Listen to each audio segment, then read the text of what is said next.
The words from Melanie's text message still lingered in my mind, a searing reminder of the invisible weight I carried for so many years. Eleanor says you're not coming to the family photo shoot on Sunday. Typical Morgan, always the family embarrassment. I guess some of us just don't prioritize family the way others do. These words felt like a cold slap. My hands trembled slightly as I set the phone down on my desk, each letter etched into my thoughts, building on years of whispered judgments and assumptions. For 3 years, I had endured backhanded compliments, dismissive glances, and remarks that implied I was less than worthy. This text, however, felt different. It wasn't just a jab, it was a culmination of every small comment, every silent dismissal. Why? Because I had dared to choose my career, the presentation of a lifetime, over a family event. How many others can relate to the feeling of being made to choose between what the world expects and what you must do for your own growth? What Melanie didn't know, what none of them had taken the time to understand, was that my life had meaning far beyond the limits they had defined for me. I wasn't just Morgan, the awkward one who married the family disappointment. I was the executive director of marketing operations at Vertex Digital, a tech marketing company that had seen exponential growth in the past 2 years, thanks to my dedication, my vision, and the sweat that no one cared to acknowledge. But why would they? They never asked. I wasn't just a middle-class girl who had settled for less. I was someone who had worked tirelessly to build something of value, to rise beyond their narrow definitions. And soon enough, Melanie would realize that.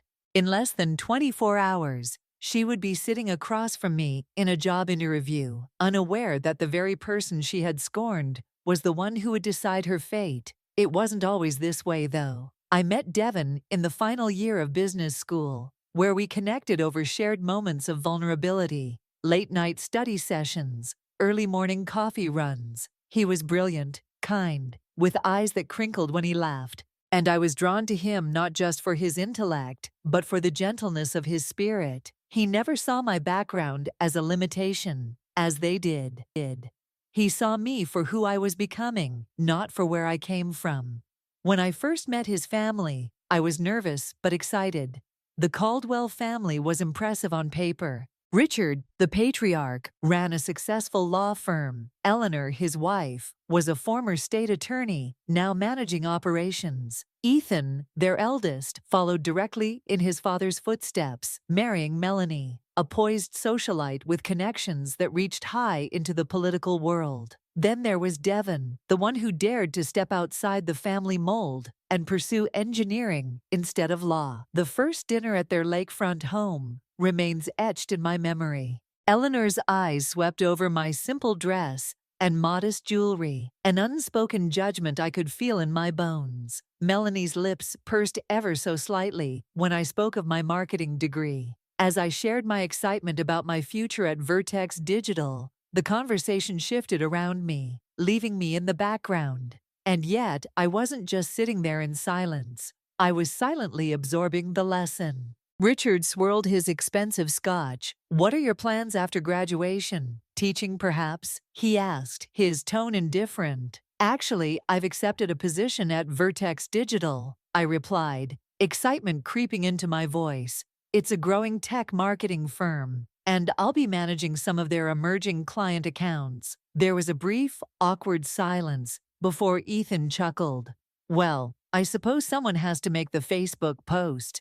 The laughter that followed stung, but I stayed grounded. This moment set the stage for what would follow. Years of subtle jabs, condescension, and the unspoken belief that I was not enough. When Devin and I chose a simple wedding over the grand affair his family had envisioned, the whispers only grew louder. When we bought a modest home in a family-friendly neighborhood, it was Melanie who made sure to point out how quaint it was. Even our children weren't immune. Zoe, our curious and bright-eyed daughter, and Tyler, our sensitive and creative son, became the subjects of Melanie's subtle but pointed comparisons. At Christmas, their children received gifts that far outshone anything we could provide. And at family gatherings, while my children tried to be part of the activities, Melanie orchestrated every moment to highlight her own children's accomplishments, sidelining mine. I could see the hurt in Devon's eyes every time they praised Ethan's latest courtroom victory, while barely acknowledging Devon's promotion to senior engineering manager. And though I knew this cut him deeply, he'd brush it off, always excusing them. They don't mean anything by it, he'd say. That's just how they are.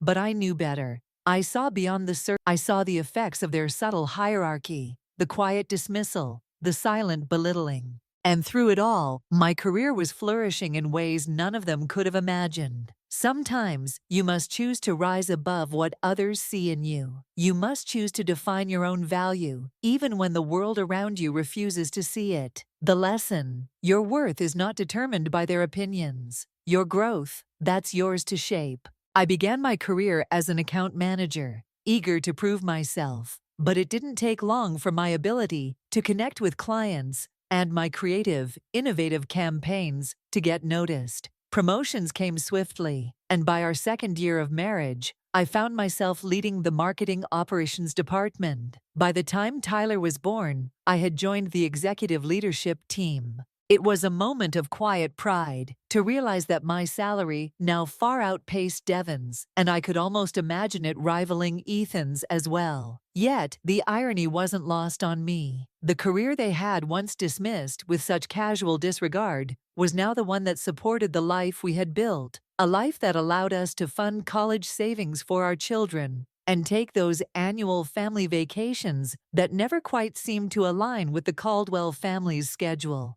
It was an irony that stung, but one that carried a deeper truth. We were thriving, despite their dismissive assumptions. I had never corrected their assumptions, never told them the full extent of what I had achieved. Part of me had always hoped they would see beyond their narrow view of me, that they would ask, that they would care. But the years passed, and that day never came. In their narrative, I remained the underwhelming wife, the woman with the vague marketing job that hardly warranted a second thought, until last Tuesday. That day, I was in the middle of a strategy meeting with Marcus, our CEO, when my assistant slipped me a note. HR needed final approval on the interview panel for the Director of Client Relations position. This was no ordinary role. The person who filled this role would represent our company to its most important clients, entrusted with building and nurturing relationships that were essential to our continued success. We had narrowed the candidates down to 3. After an exhaustive search, the final interviews were set for the next day. After the meeting, I stopped by Diana's office to review the candidate files one last time. Diana had been instrumental in finding the exceptional talent that had fueled our company's growth. "We've got a strong final 3, Diana said, spreading the resumes across her desk. The John Group was particularly impressed with their presentations last week. I nodded, scanning the first 2 files, both strong candidates with impressive backgrounds. But as I reached for the 3rd file, I froze. The face smiling up at me from the headshot was unmistakable: Melanie Caldwell. I blinked, certain I was seeing things, but no, there it was, undeniably her. The resume outlined her experience at her father's political consulting firm and her recent role at a boutique PR agency that had recently downsized. My heart raced, and a rush of emotions flooded me. Surprise, disbelief, but also a sense of clarity. "Is everything okay?" Diana asked, noticing my expression. I nodded, regaining my composure. "This candidate, Melanie Caldwell, she's actually my sister-in-law," I explained, my voice steady but internal chaos building. Diana's eyes widened. "Oh, I had no idea. Her married name threw me off. Should we consider that a conflict of interest?" I took a deep breath, my mind racing. The professional thing to do would be to recuse myself, to have Marcus or someone else evaluate her candidacy. But before I could say anything, my phone buzzed. I glanced down and saw Melanie's message. "Eleanor says you're not coming to the family photo shoot on Sunday." Typical Morgan. Always the family embarrassment, I guess. Some of us just don't prioritize family the way others do. In that moment, all the years of subtle, and overt dismissal from the Caldwell family came crashing back. The photo shoot had been scheduled with barely a week's notice, directly conflicting with my presentation to the John Group, a potential client worth millions to the company. When I had explained my commitment to work, Eleanor had sighed heavily. "Well, I suppose we'll just have to explain your absence again." I looked back at Diana, a decision solidifying in my mind. No conflict of interest. I would be professional. Melanie had no idea who I was in this world, and that was about to change. That night, sleep eluded me. Devon was away at a conference in Portland, leaving me to process this unexpected collision of personal and professional worlds alone. I kept picturing Melanie's face when she realized who I was at Vertex, when she discovered that the woman she had so casually dismissed for years was the one now evaluating her for a position she needed desperately after being laid off. A part of me felt guilty for not recusing myself. But a larger part, the part that had endured years of subtle belittling and not so subtle condescension, couldn't help but anticipate the moment of recognition. It wasn't about revenge. It was about being seen, finally and fully, for who I was. Wednesday morning arrived with a rare Seattle sky, crystal clear and unusually bright for early spring. I dressed with particular care, a tailored charcoal suit, the pearl earrings Devon had given me for our anniversary. If this was the day Melanie finally saw me, truly saw me, I wanted to embody the success I had worked so hard for. The morning passed in a blur of meetings and calls, and at 2:15 p.m., Diana messaged me, "Final interview panel assembling in the glass conference room in 15 minutes. Candidate number 3, M. Caldwell arriving." I gathered my notes, took a deep breath, and headed toward the conference room, knowing that this moment would forever change the dynamics between us. It was time for Melanie to see that I was not the woman she had dismissed so lightly. Through the glass walls, I could see Melanie already seated, her back to the door, chatting confidently with Marcus. She looked polished as always, her caramel-highlighted hair swept into a professional chignon, her navy blue dress likely costing more than my entire outfit. For a moment, I hesitated. I could walk away, make an excuse, let Marcus and Diana handle this. It would be easier, cleaner, less complicated. Then I remembered Zoe's face last Christmas, when Sophia had been asked to play the piano for everyone, while Zoe's artwork remained unacknowledged in her little backpack. I remember Devon's resigned shrug when his parents had forgotten our anniversary, but thrown in elaborate party for Ethan and Melanie's. I remembered 3 years of being treated as if my career was a cute hobby, not worthy of discussion or recognition. I squared my shoulders and pushed open the door. "Sorry, I'm a bit late," I said, walking in with the confidence that had become my professional trademark. Traffic was unexpectedly heavy.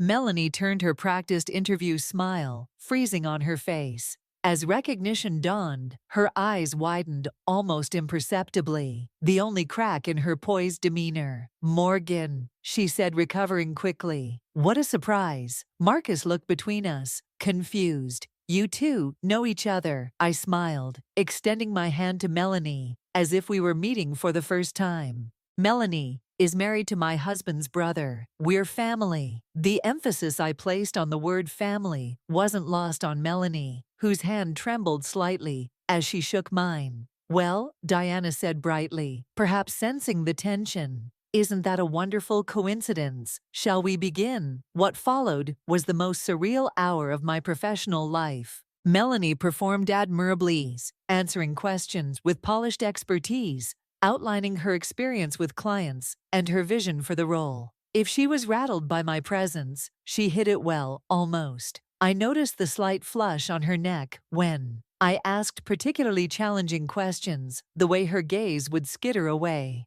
When I referenced my role as executive director, I maintained absolute professionalism, evaluating her responses, objectively giving no indication of our complicated history. In fact, I went out of my way to make her feel comfortable, nodding encouragingly when she made strong points. As the interview concluded, Marcus turned to me. Morgan, as this will be a direct report to your department, do you have any final questions for the candidate? Melanie's eyes locked with mine, a silent plea in them that I couldn't quite interpret. Was she begging for mercy, for discretion for me to suddenly play small, as I had been doing at family gatherings for years? I smiled just one. Melanie, this role requires building authentic relationships with clients who often see through insincerity. In your experience, how have you handled relationships with people you initially underestimated or misunderstood?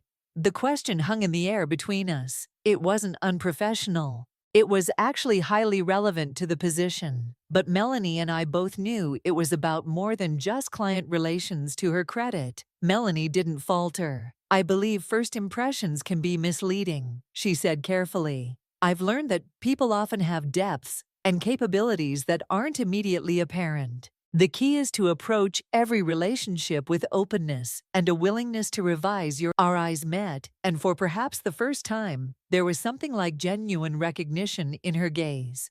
After she left, Marcus turned to me. Strong candidate. What do you think? I kept my assessment fair and balanced, highlighting both Melanie's strengths and the areas where the other candidates had outperformed her. Diana took notes, and by the end of our discussion, we had unanimously selected Janet Cho, a candidate with more direct experience in our industry, for the position. As I gathered my things to return to my office, Diana touched my arm. That must have been uncomfortable for you.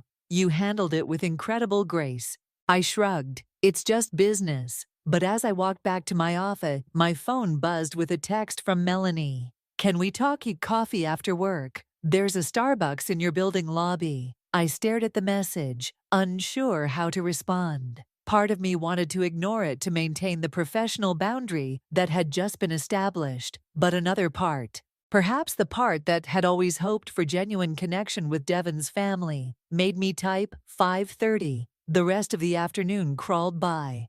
I found myself unable to focus on my work, my mind replaying the interview, imagining the conversation to come at 5:25. I packed up my laptop, checked my appearance in my office window reflection, and headed downstairs. Melanie was already there, seated at a corner table, with 2 cups of coffee. She had changed from her interview outfit into more casual clothes, still designer, but less formal. She looked smaller, somehow less intimidating than she had always seemed at family gatherings. I got you a latte, she said. As I approached, Devon mentioned once it was your favorite. I was surprised she had remembered such a detail. Thanks, I said, sliding into the seat across from her. For a moment, neither of us spoke. The ambient noise of the coffee shop filled the silence. Espresso machines, hissing, muted conversations, soft background music. Finally, Melanie spoke.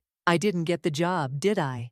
I met her gaze directly. The decision hasn't been made yet. A technically true statement, though we had reached a preliminary consensus. She nodded slowly. But if it were up to you, it's not just up to me, I replied. We have a panel for a reason. Morgan, she said, her voice softer than I'd ever heard it. Can we just be real with each other for once? I took a sip of my latte, considering her request. Okay, real it is. No, Melanie, you probably won't get this particular job, not because of our personal history, but because Janet has more direct experience in our industry, and with our specific client base. She absorbed this information with a small nod. I appreciate your honesty. She traced the rim of her cup with one manicured finger. I had no idea. You know about your position at Vertex, about any of it really? You never asked. I said simply. Melanie winced. No, I didn't. She looked up at me, something like shame flickering across her features. When I saw you walk into that interview room today, I've never been so shocked in my life. Executive Director of Marketing Operations. I had to fight to keep my composure. You did well. I acknowledged, very professional. Unlike how I've been with you all these years, she said quietly. I remained silent, neither confirming nor denying her statement. After years of diminishment, I wasn't going to make this easier for her.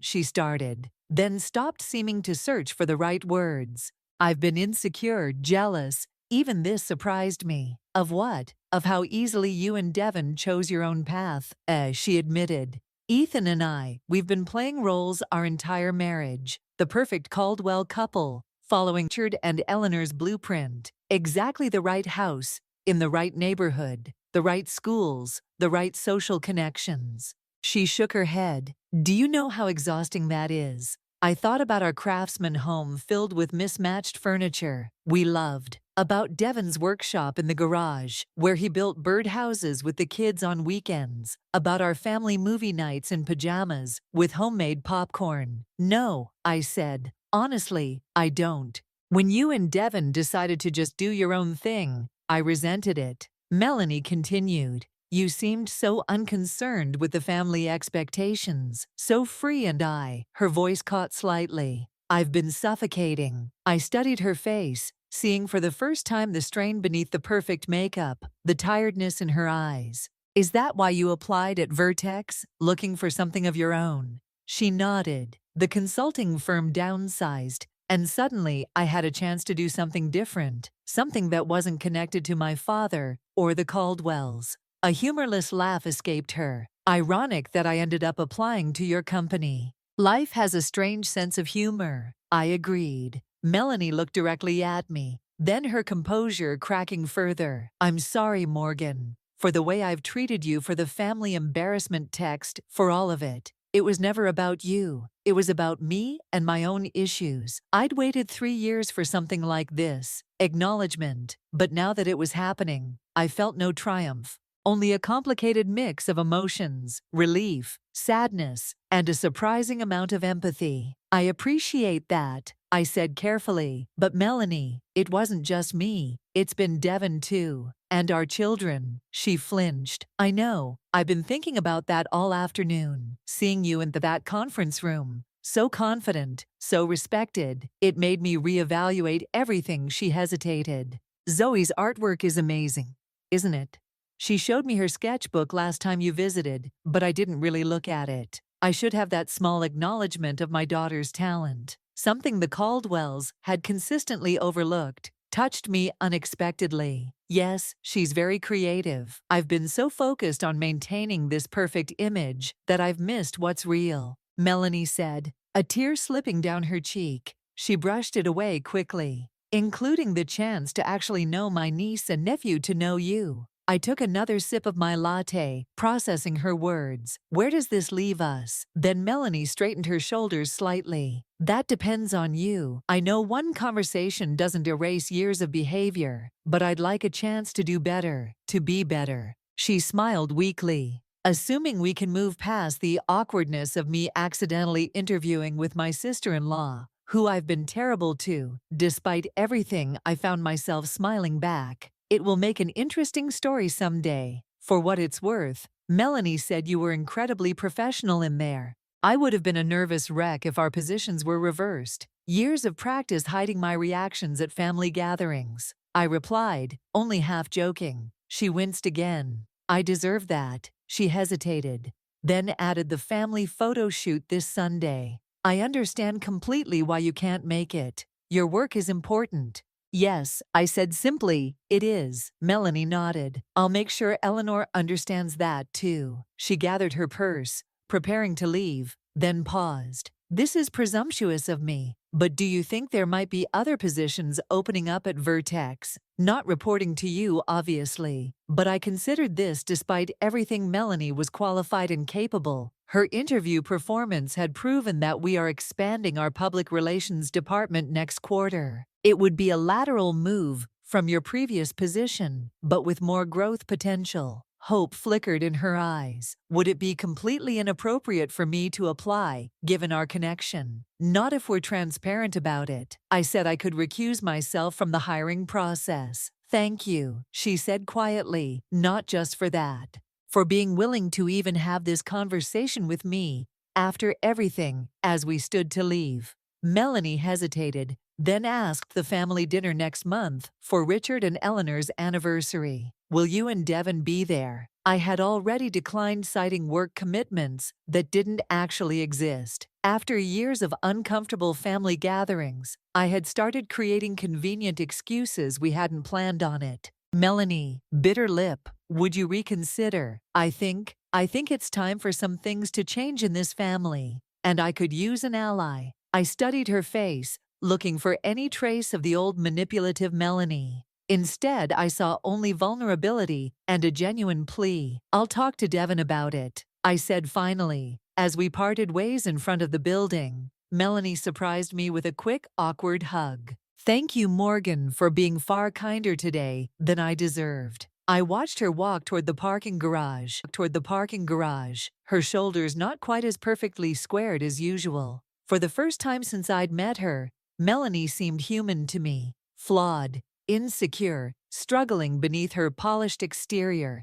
Driving home to pick up the kids from their after-school program, I felt lighter somehow. Not because I'd experienced some moment of triumph or vindication, but because something authentic had finally broken through the artificial dynamic that had defined our relationship for years that evening. As I helped Zoe with her science project and listened to Tyler's enthusiastic retelling of his day, I found myself thinking about family not as an obligation or a source of tension, as something that could perhaps be rebuilt, redefined on new and more honest terms. When Devin called from his conference that night, I told him everything. So my perfect sister-in-law interviewed for a job with my supposedly career-challenged wife, who turns out to be an executive. He summarized, amusement evident in his voice. I wish I could have seen her face. It wasn't about humiliating her. Dion, I said, surprised to find I meant it. I know, he said, his voice softening.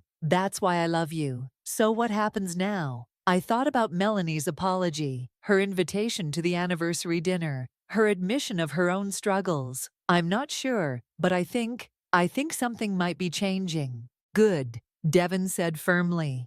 It's about time.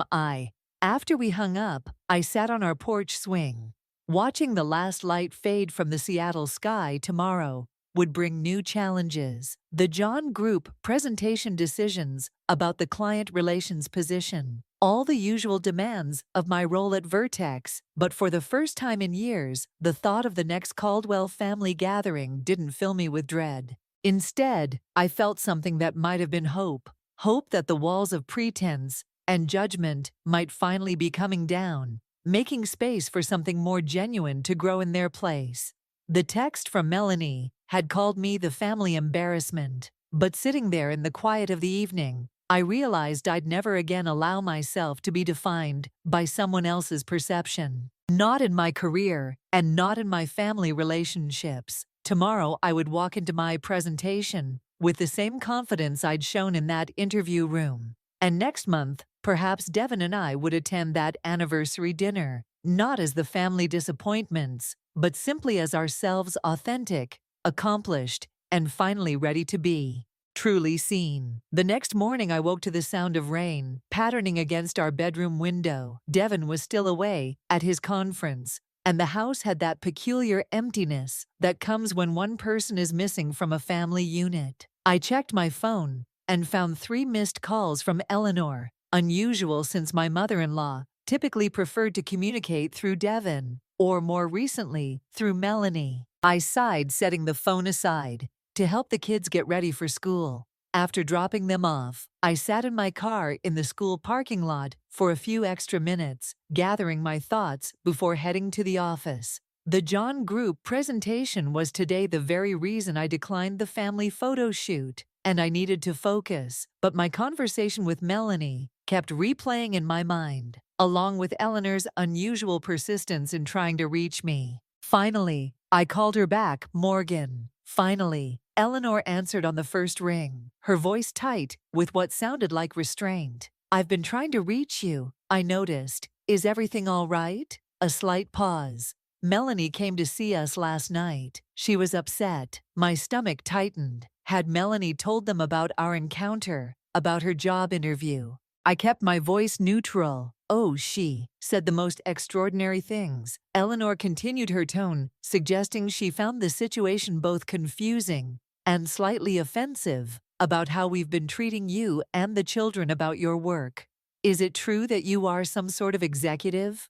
The dismissive edge to her question, some sort of executive, was so typical that I almost laughed even now. She couldn't bring herself to take my career seriously. I'm the executive director of marketing operations at Vertex Digital, I said calmly. I've been with the company for almost 6 years. Another pause, longer this time. I see. And Melanie interviewed there yesterday. Yes. With you, among others. It's standard for our executive team to participate in final interviews for director-level positions. I could almost hear Eleanor processing this information, recalibrating her understanding of our family dynamic. Well, she finally said, this is all rather unexpected. I made a non-committal sound, unwilling to make this easier for her. The family photo shoot on Sunday. She continued, briskly changing tactics. Perhaps we could reschedule it for the following weekend. If your work commitment is as important as Melanie suggests, we should accommodate that. It was the first time in 3 years that Eleanor had ever suggested rescheduling a family event to accommodate my schedule. The shift was so sudden, so transparent in its motivation, that I felt a flash of anger. I appreciate the thought, Eleanor, but my presentation to the Jan group can't be moved. It's been scheduled for months. I'll have to miss this one. The J group, she repeated, a new note of recognition in her voice. Richard has mentioned them. They're that large international conglomerate, aren't they? Yes, they are. I checked my watch. I'm sorry, but I really need to get to the office.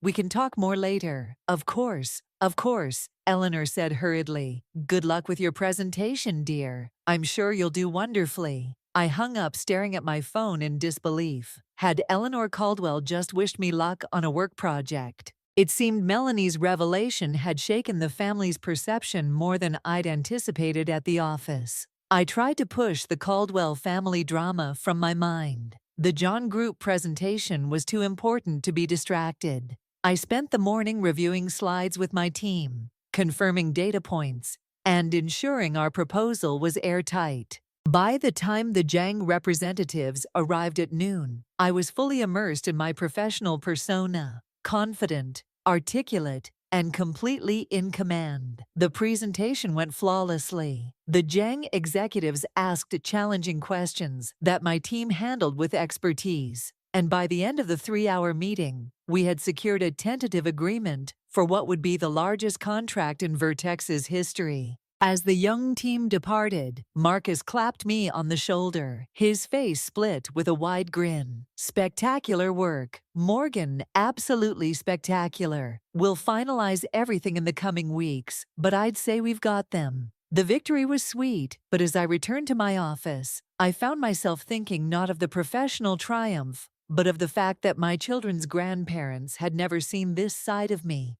had never cared to see it. The thought brought a heaviness that dampened my celebration. I was gathering my things to head home when Diana knocked on my door. Got a minute? Sure, come in.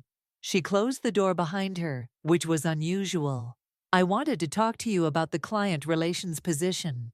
We decided on Janet, right? Has something changed? Diana hesitated. Not exactly, but I've been thinking about your sister-in-law's application. Her qualifications are strong. While Janet is the better fit for client relations, I think Melanie could be a good match for the PR manager role in Thompson's department. I leaned back in my chair considering this. The position hasn't been posted yet. No, but it will be next week. I know it's complicated given your personal connection, but I wanted to run it by you before I suggested it to Thompson. The professional thing would be to encourage Diana to treat Melanie's application like any other, to evaluate her solely on her qualifications without my input. But after yesterday's conversation with Melanie, after seeing the genuine regret and vulnerability beneath her polished exterior, I found myself nodding. I think that's worth exploring. Melanie has strong PR experience,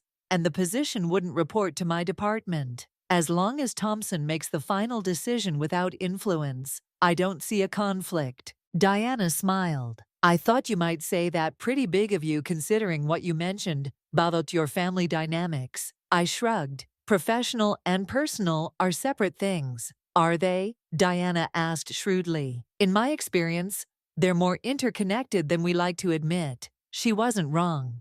The lines between my professional and personal life had blurred significantly yesterday, and the ripple effects were still spreading. On the drive home, my phone rang again. Devin. This time I connected it to the car's Bluetooth. Hey, his warm voice filled the space. How did the presentation go? We got the contract, I said, a smile spreading across my face. Despite the complicated day, tentatively, at least they'll finalize in the next few weeks. That's my brilliant wife, Devin said proudly. I knew you would. His easy, unquestioning support had been my anchor through years of dismissal from his family.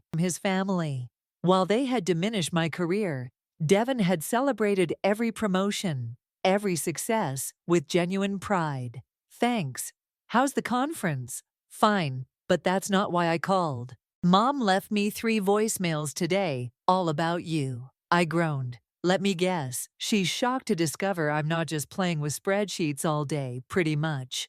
She also mentioned something about Melanie being upset. What exactly happened after that interview yesterday? I recounted my coffee conversation with Melanie, trying to capture the unexpected vulnerability and apparent sincerity of her apology. Wow, Devin said when I finished, that doesn't sound like the Melanie. I know, I thought the same thing, but there was something genuine about it.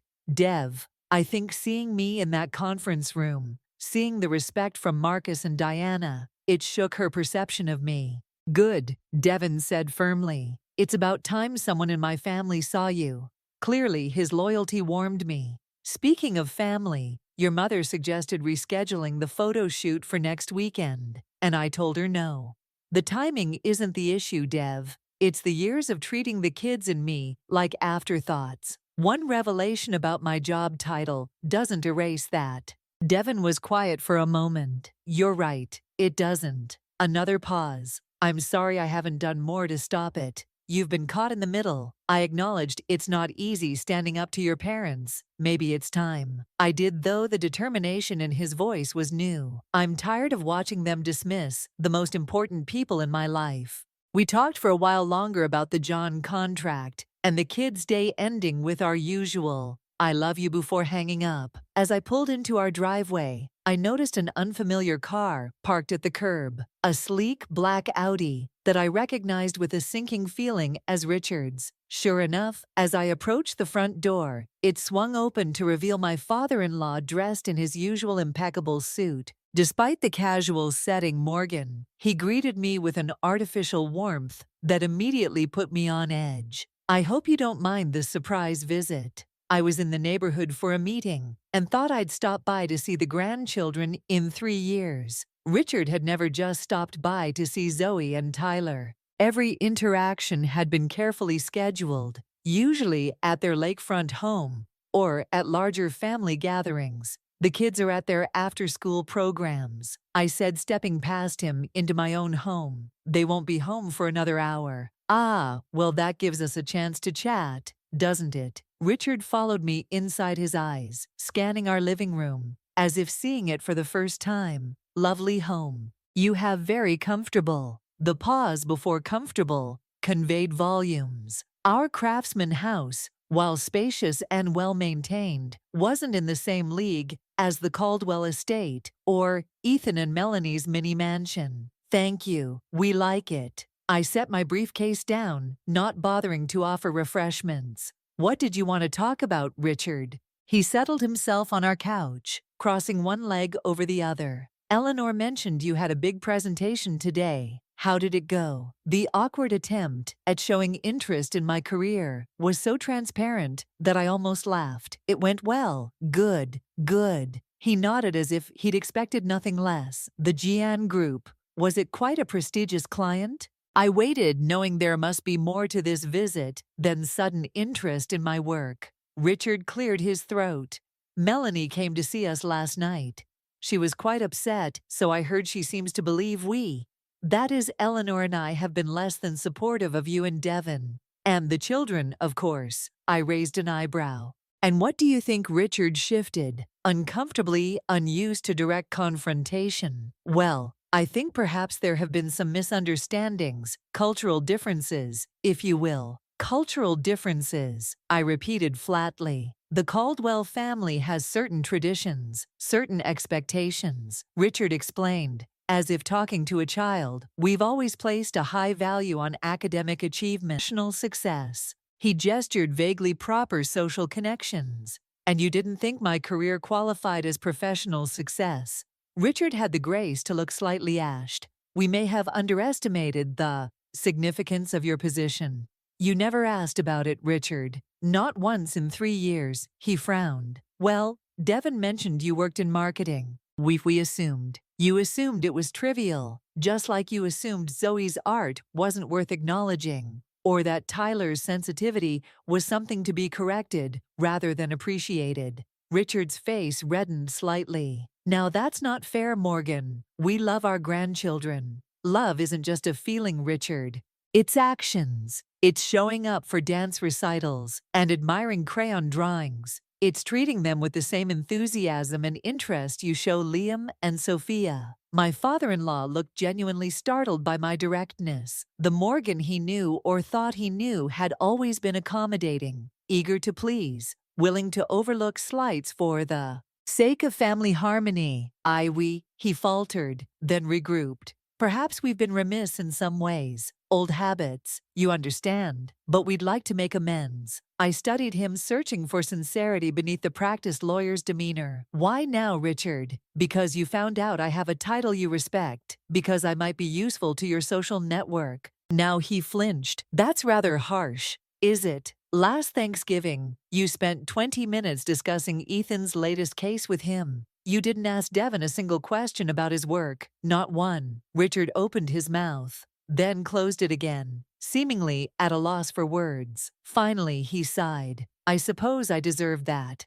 The small admission surprised me. Richard Caldwell wasn't known for acknowledging his mistakes. Look, Morgan, he continued, his tone shifting to something more genuine. I am not very good at this sort of thing. Emotional conversations. He gestured vaguely. But Melanie said some things last night that made Eleanor and me do some reflecting about how we've treated you and Devon, about the message we've been sending to Zoe and Tyler. I remained silent, waiting. I won't pretend I fully understand your world, this tech marketing business, but I do understand dedication and ambition. And if this John contract is what Melanie says it is, then you clearly have both in spades. It wasn't quite an apology, but coming from Richard, it was remarkably close. What exactly do you want, Richard? He straightened his already immaculate tie. We're hosting a dinner this Friday. Some important clients, a few colleagues. We'd like you and Devon to attend. And there it was, the real reason for his visit. Now that they knew of my position, the Caldwells wanted to showcase me, perhaps mention my connection to the prestigious John Group,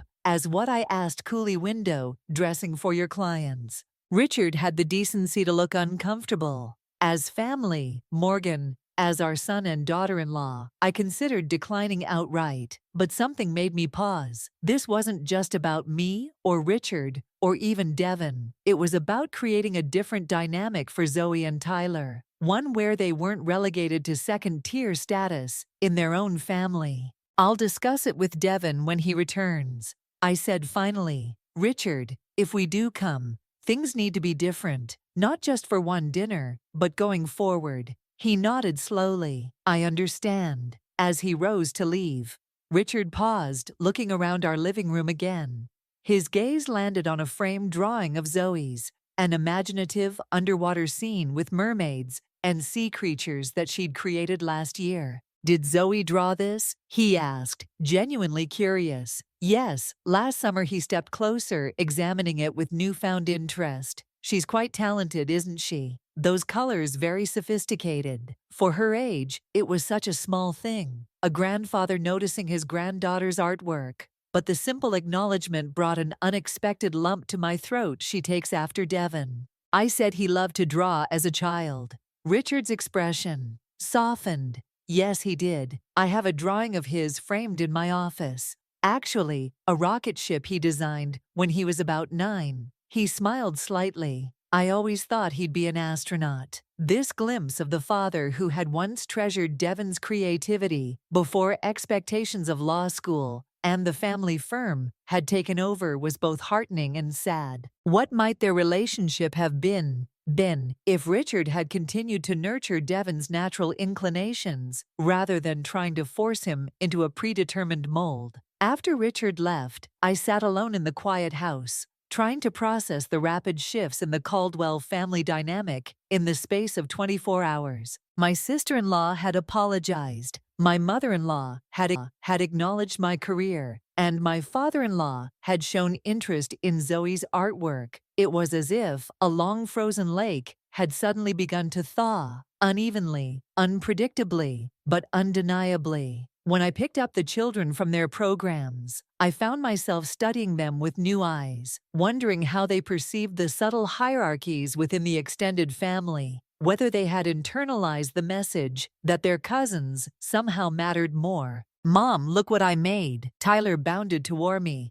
clutching a clay sculpture. "It's a dragon." I knelt to admire it, noting the careful attention to detail in the scales and wings. "It's amazing, Ty. We should show Grandpa Richard next time we see him." Tyler's expression fell slightly. "He won't care. He likes Liam's sports trophies better." The simple statement delivered with the matter-of-fact acceptance of a 5-year-old broke my heart. They had noticed, of course. They had noticed. "You know what? I think Grandpa might surprise you," I said, hoping it might someday be true. Later that evening, after the kids were in bed, I received a text from Melanie that caught me completely off guard. "Diana from your HR dep called me today about a PR manager position. Did you have something to do with that?" I considered my response carefully. I didn't want her to think I was doing her a favor out of pity, but I also didn't want to lie. "Diana makes her own decisions about candidates, but she did mention she thought you might be a good fit for the role." 3 dots appeared, disappeared, then reappeared again. Finally, "Thank you. I have an interview next week. This means a lot to me. Morgan." I wasn't quite ready for effusive gratitude from Melanie, so I kept my response simple. "Good luck with the interview."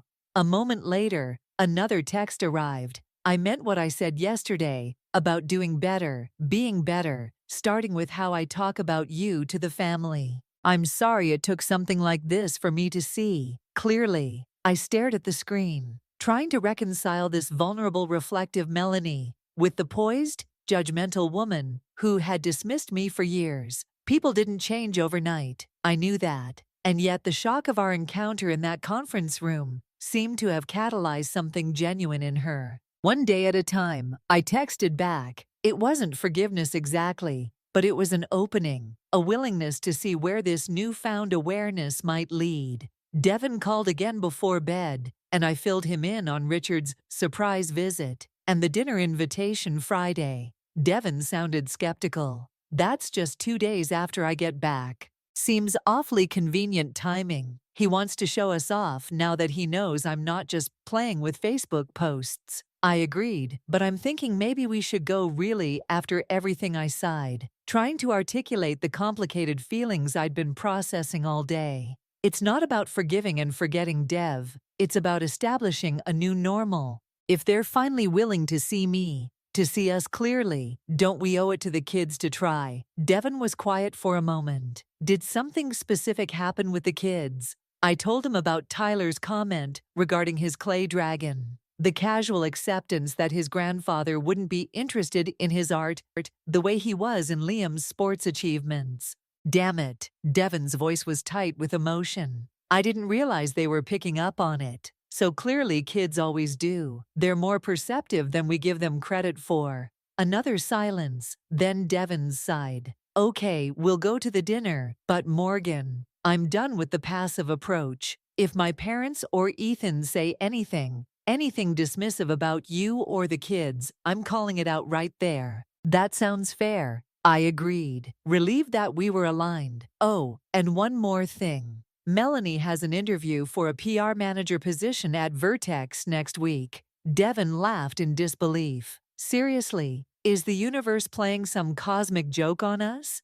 "Beginning to think so, but Devon, I actually think this could be good for her. She said something yesterday about suffocating under your parents' expectations about being jealous that we chose our own path. Melanie, jealous of us. Devon sounded incredulous with their house and their country club membership and their perfect Caldwell life. Appearances can be deceiving. I reminded him maybe there's more going on beneath the surface than we realized. That night I lay awake long after we'd hung up my mind, racing with the day's events, the Gian contract, Richard's visit, Melanie's texts. It all swirled together in a confusing mix of professional triumph and personal upheaval. For years, I had compartmentalized my life, keeping my professional success separate from the family that seemed determined not to acknowledge it. Now those walls were crumbling, forcing an integration I hadn't anticipated. The question wasn't just whether the Caldwells could change their perception of me, but whether I was ready to let them see the real me, successful, confident, unapologetic about my choices. After years of playing small to maintain an uneasy peace, as I finally drifted toward sleep, I found myself thinking of Zoe and Tyler, how they watched and learned from every interaction, every family dynamic. If nothing else, I owed it to them to model what it looked like to stand in your truth, to demand respect rather than acceptance, to show them that family love shouldn't require diminishing yourself to fit someone else's. Narrow expectations tomorrow would bring new challenges, new conversations, perhaps new conflicts. As the Caldwell family recalibrated around this shifted understanding of who I was, for the first time in years, I felt ready to meet those challenges, not as Devon's accommodating wife, but as Morgan executive director, mother and woman, who no longer needed anyone's permission to take up space in her own life. The following morning brought unexpected news. I was reviewing quarterly projections when Olivia, my assistant, appeared at my door with an unusually concerned expression. "Morgan, there's a woman here to see you. She doesn't have an appointment, but she's rather insistent." I glanced at my packed calendar with a frown.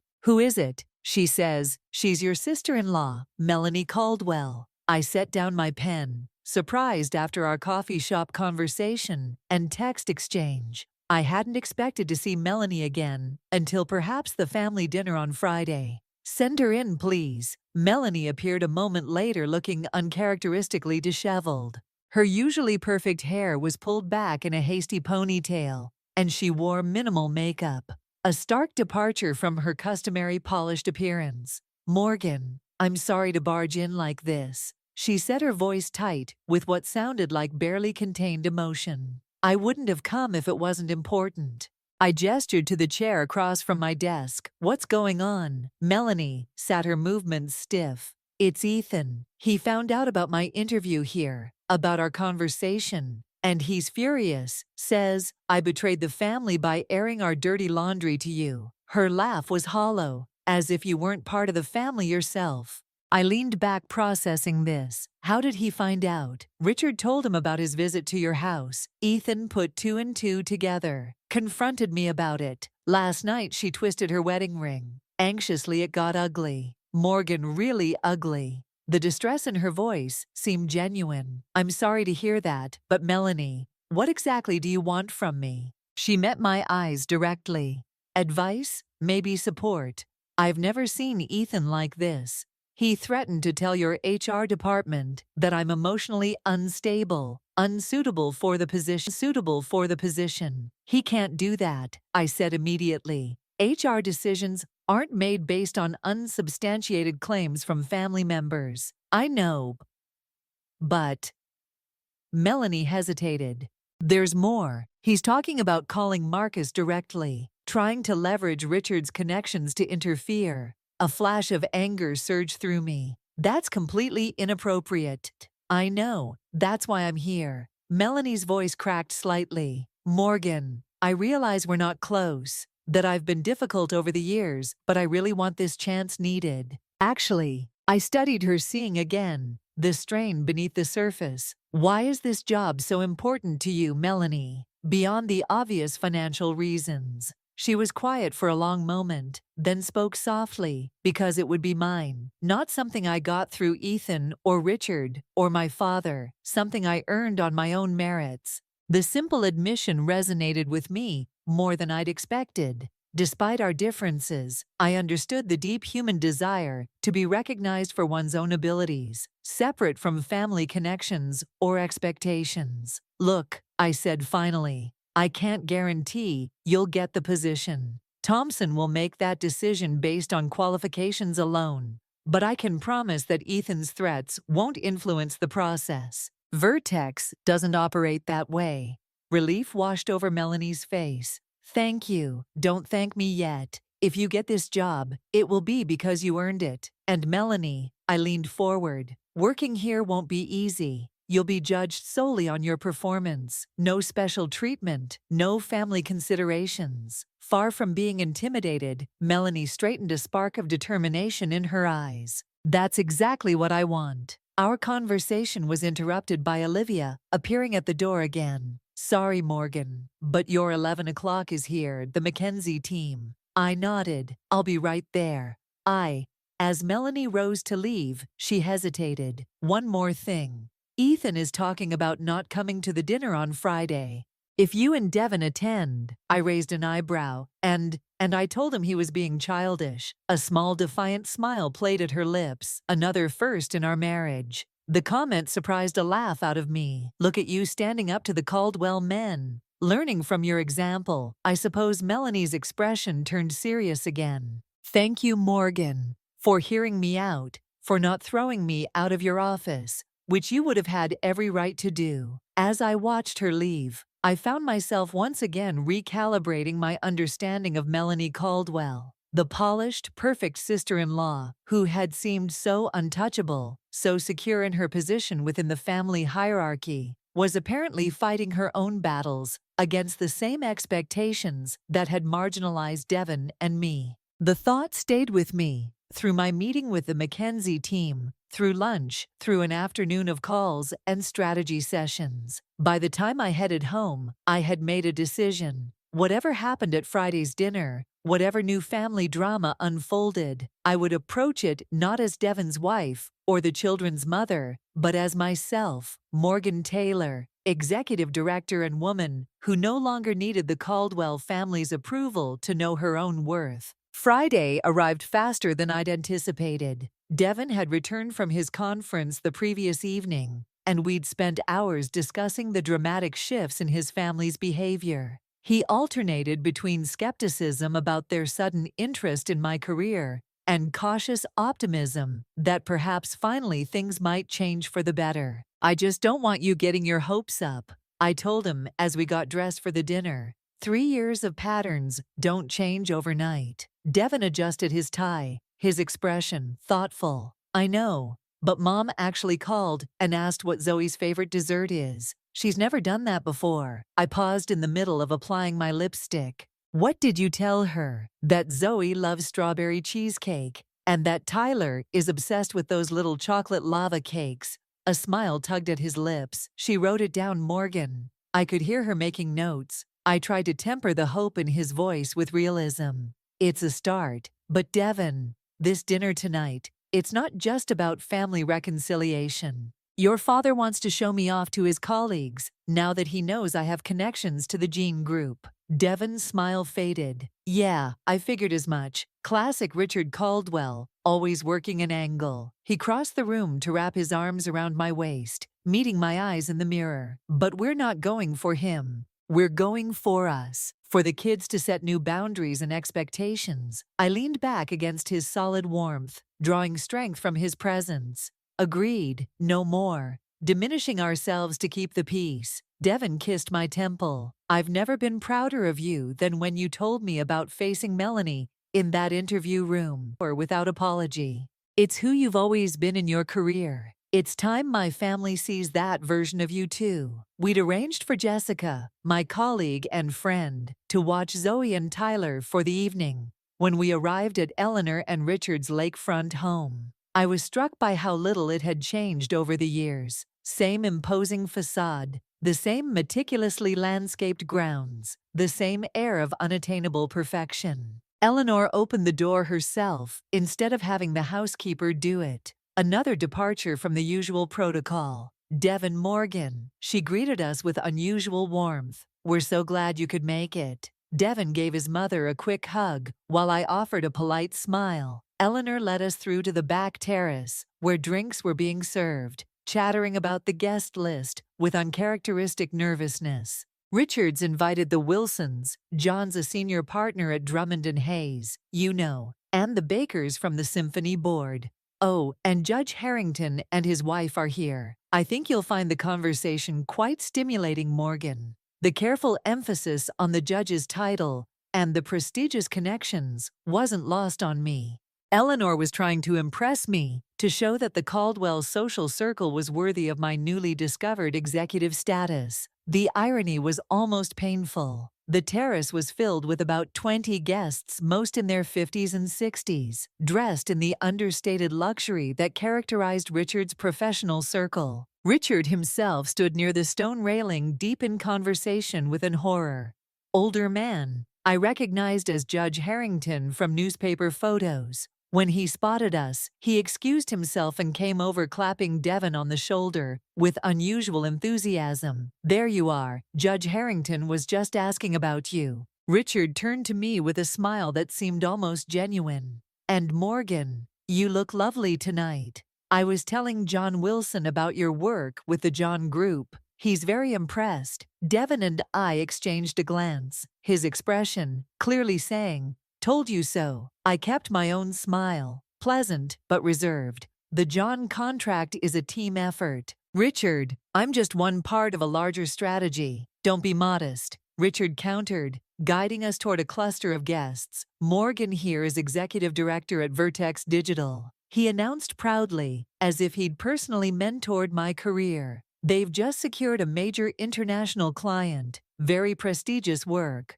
For the next 30 minutes, I found myself in the bizarre position of being Richard Caldwell's prized exhibit, introduced to everyone with glowing descriptions of my professional achievements, many of which he'd only learned about 2 days ago. Devon stayed close, his hand, a reassuring presence at the small of my back. His expression, a mix of amusement and irritation at his father's transparent behavior. It was during a conversation with John Wilson and his wife that I first noticed Ethan's absence. I scanned the crowd, but saw no sign of him or Melanie. "They're not coming," Eleanor murmured suddenly, appearing at my elbow with a fresh glass of wine.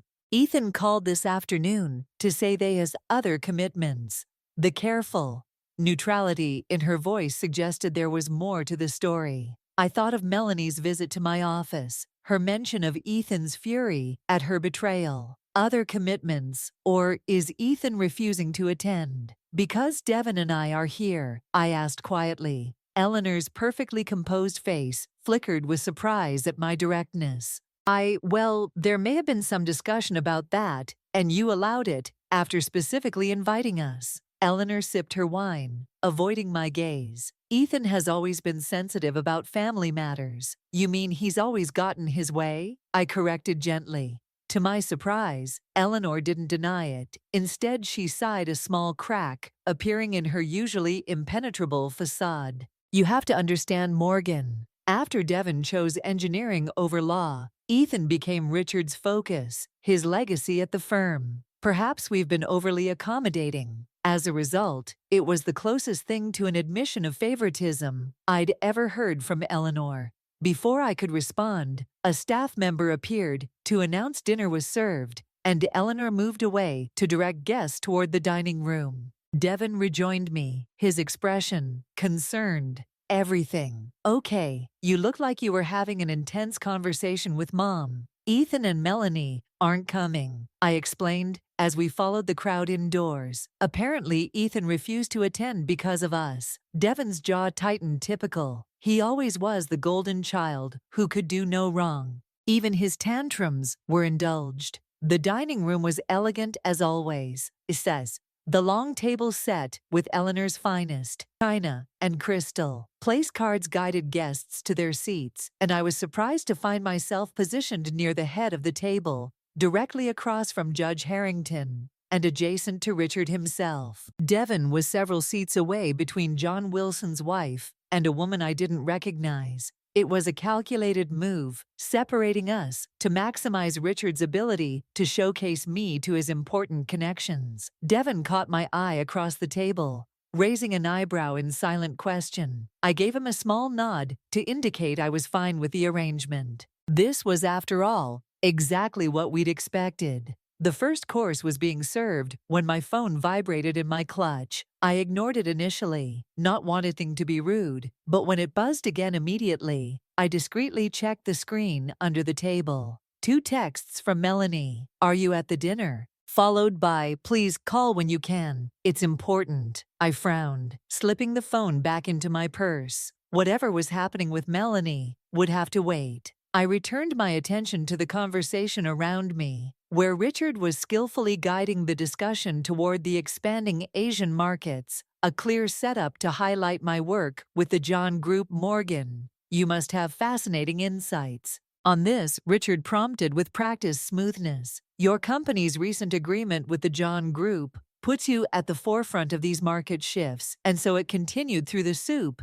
and into the main course, Richard orchestrating opportunities for me to demonstrate my expertise, nodding proudly, as if he'd been supporting my career all along. It was surreal and slightly disorienting, like watching an alternate version of the past 3 years play out, one where my professional accomplishments had been valued rather than dismissed. By the time dessert was served, strawberry cheesecake and chocolate lava cakes, I noted with surprise my phone had buzzed 3 more times. When Eleanor excused herself briefly from the table, I took the opportunity to step away as well, retreating to the powder room to check my messages. 5 texts from Melanie, increasing in urgency. "Need to talk. Are you at the dinner? Ethan left hours ago, not answering his phone. I'm worried. We had a huge fight about my interview. Please call when you get this." I hesitated, torn between returning to the carefully orchestrated dinner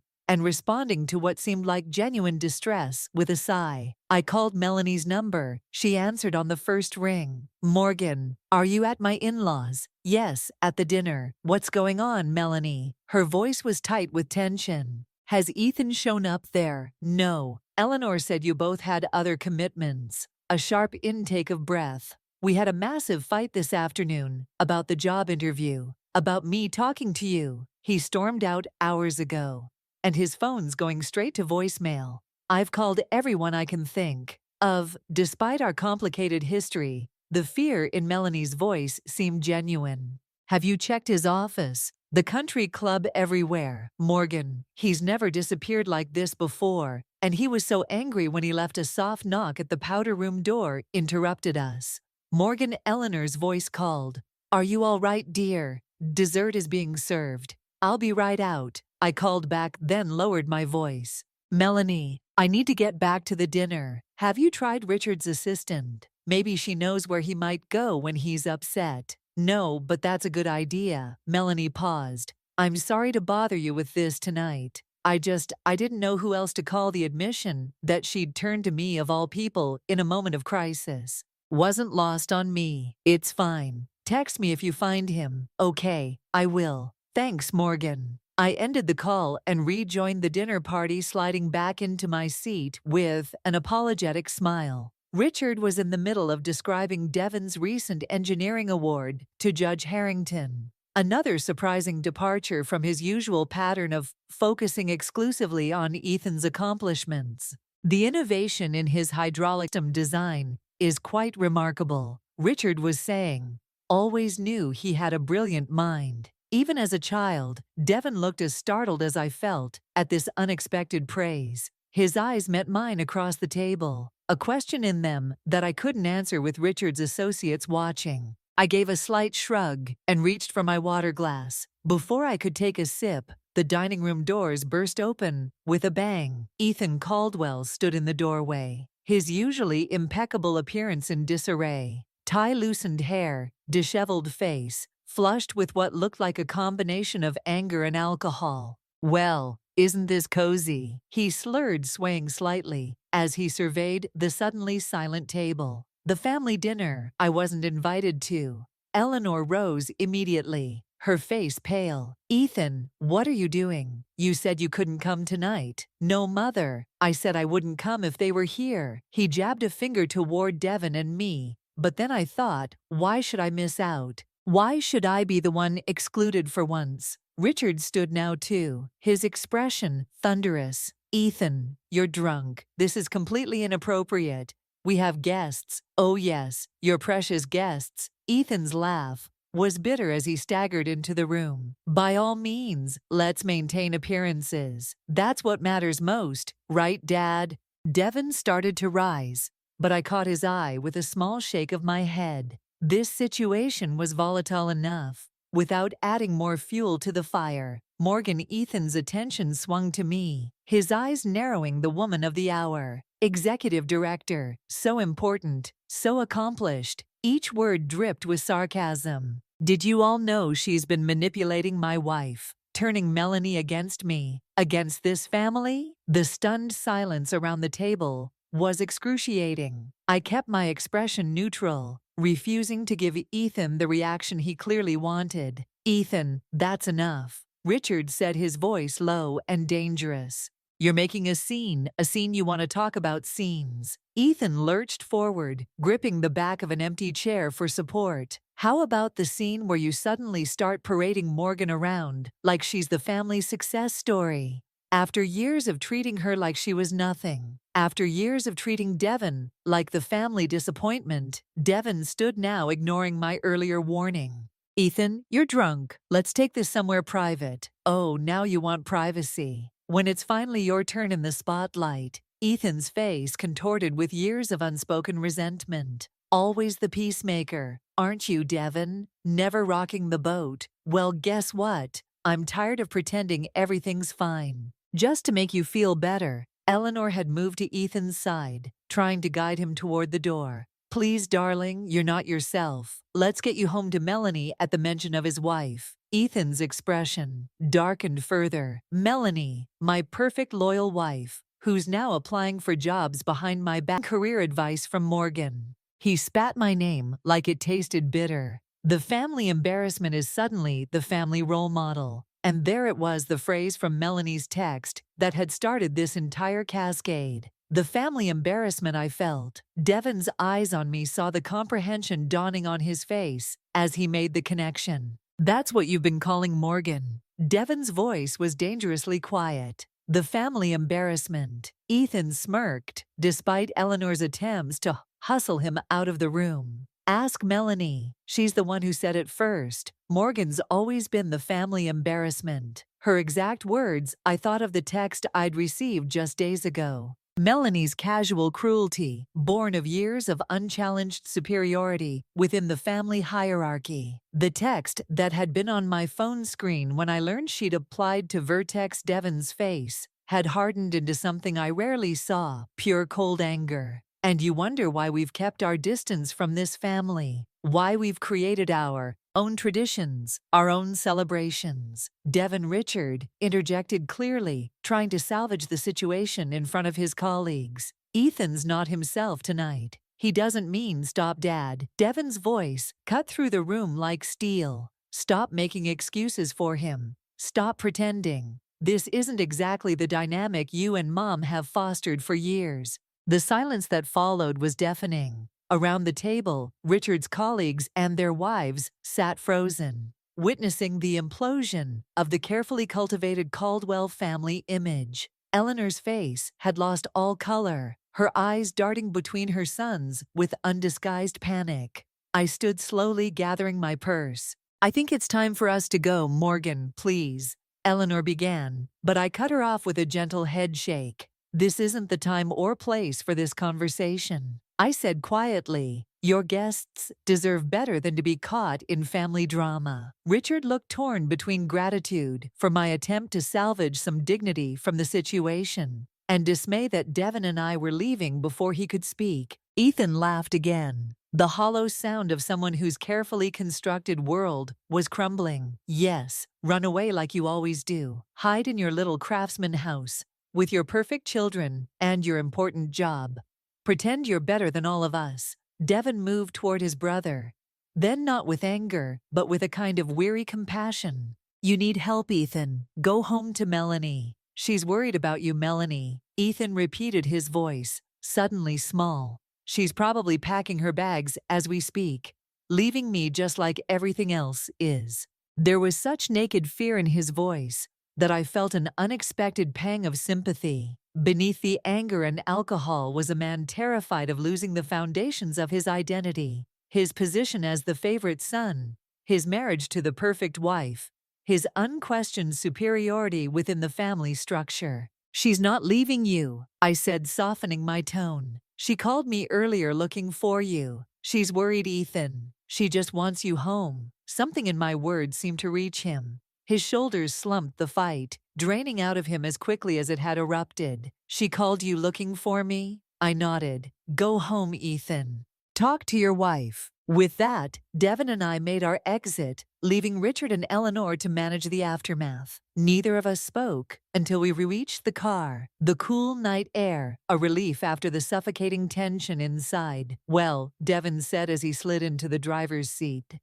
That wasn't exactly how I imagined this dinner ending. I leaned back against the headrest, suddenly exhausted. Did you know about them calling me the family embarrassment? Devin's hands tightened on the steering wheel. No, God, no. Morgan, if I'd known, he shook his head. I'm so sorry. I should have done more, said more over the years. It's not your fault, I said, reaching over to touch his arm. You've always supported me, always had my back. You can't control how your family sees me. They're supposed to be your family too. His voice was heavy with regret. What a mess. Poor Melanie, though. I never thought I'd say those words, but she looked genuinely scared on the phone. I nodded, thinking of the vulnerability in Melanie's voice, when she'd called so different from the poised, controlled woman I'd known for years. I think there's a lot going on beneath the surface there. Ethan's clearly struggling with the shifting dynamics. Devin started the car backing out of his parents' circular driveway. It was bound to happen eventually. The perfect Caldwell image has always been a facade. It just took you shaking things up to finally crack it open. I don't think Morgan, Devin interrupted gently. You've always been the catalyst, your success, your confidence, your refusal to diminish yourself, to make others comfortable. It challenges the whole system they've built. That's why they've kept you at arm's length. You're the variable they couldn't control. His words settled over me as we drove through the quiet Seattle streets toward home. Had I really been a catalyst, I'd always seen myself as an outsider, tolerated, but never truly accepted into the Caldwell fold. But perhaps Devin was right. Perhaps my very existence as a successful woman who didn't fit their narrow definitions had been threatening the carefully constructed family mythology all along. When we arrived home, Jessica reported that the kids had been perfect, angels already tucked into bed hours ago. After she left, Devin and I sat at the kitchen table, processing the evening's dramatic turn. I should check on Melanie, I said, pulling out my phone. Let her know Ethan's on his way home. Hopefully, I sent a quick text. Ethan showed up at the dinner. We suggested he go home to you. Is everything okay? The response came almost immediately. He just walked in. Thank you, Morgan. I owe you one. Devin was watching me with a thoughtful expression. You know what's strange? A week ago, I couldn't have imagined you texting Melanie about anything, let alone trying to help her with a personal crisis. A week ago, she was still the perfect Caldwell daughter-in-law. I was still the family embarrassment. I replied with a smile. Amazing how quickly things can change. Do you think it's real, this change in her? I considered the question, thinking of Melanie's visit to my office, the vulnerability in her voice tonight. I think it's complicated. People don't transform overnight. But seeing me in that conference room, in my professional element, I think it forced her to confront some assumptions she'd been making, and maybe some dissatisfactions in her own life too. Devin nodded slowly, and my parents, all that sudden. Interest in your career, in the kids' preferences, equally complicated. I sighed. Part of it is certainly opportunistic, Richard, seeing a way to leverage my John connection for his own professional network. At dinner, the way he was talking about your engineering award. That seemed genuine. It did, didn't it? A small smile played at Dion's lips. First time in 20 years, he's acknowledged my career. Without adding, of course, law would have been more suitable. My phone buzzed with another text from Melanie. Ethan's asleep. Now things are still tense, but he's home safe. Thank you for how you handled things tonight. He told me what happened at dinner. I showed the message to Devin, who raised an eyebrow. The new grateful Melanie is going to take some getting used to. I typed back a simple, glad he's home safe, and set my phone down. We should check on the kids. Together we tiptoed upstairs, peering first into Tyler's room, where he was sprawled across his bed, one arm wrapped around his favorite stuffed dragon in Zoe's room. We found her sleeping peacefully, her sketchbook fallen open beside her pillow. She must have been drawing right until she fell asleep. Standing in the doorway of our daughter's room, Devin slipped his arm around my waist. We did good, didn't we? Despite all the Caldwell drama, I leaned against him, drawing comfort from his solid presence. We did. They're amazing kids because they have an amazing mother who's never once made them feel like they need to be something they're not. Devin kissed the top of my head. I want to thank you for tonight, for standing your ground all these years, for showing me what it looks like to value yourself even when others don't. His words brought unexpected tears to my eyes. We've done it together. Devin created our own family culture outside the Caldwell shadow. As we returned downstairs, my phone rang, Eleanor's number flashing on the screen. Devin and I exchanged a glance. You don't have to answer that, he said. I hesitated, then picked up the phone. Hello, Eleanor Morgan. Her voice sounded strained, exhausted. We wanted to apologize for what happened tonight. Ethan was completely out of line. Yes, he was a bead of silence. Then the things he said about you being the family embarrassment. I want you to know that Richard and I have never thought of you that way.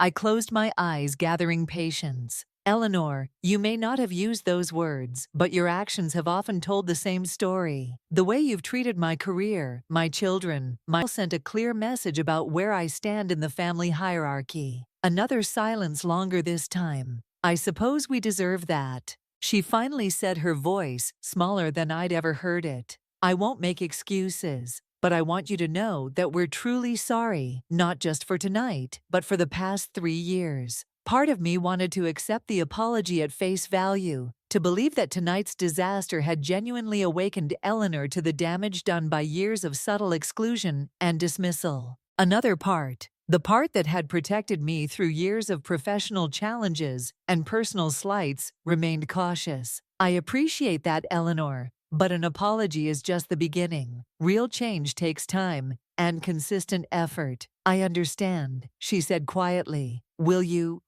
at least give us the chance to try? For the children's sake, if nothing else. I looked at Devin, who had been listening to my side of the conversation with a thoughtful expression. He gave a small nod, not urging me one way or the other, but indicating his support for whatever decision I made. We can try, I said finally, but it needs to be different this time. Real engagement with Zoe and Tyler. Real respect for Devin's career choices and mine. No more hints that we're somehow less valuable members of this family. Yes, of course. Eleanor agreed quickly. Perhaps too quickly. We'll do better, Morgan. I promise. After we hung up, Devin raised an eyebrow. You think she means it? I set the phone down with a sigh. I think she wants to mean it. Whether she can actually change patterns that have been in place for decades, that remains to be seen. Devin nodded thoughtfully. And us? Where do we go from here? I considered the question, thinking of Ethan's drunken outburst, Melanie's unexpected vulnerability,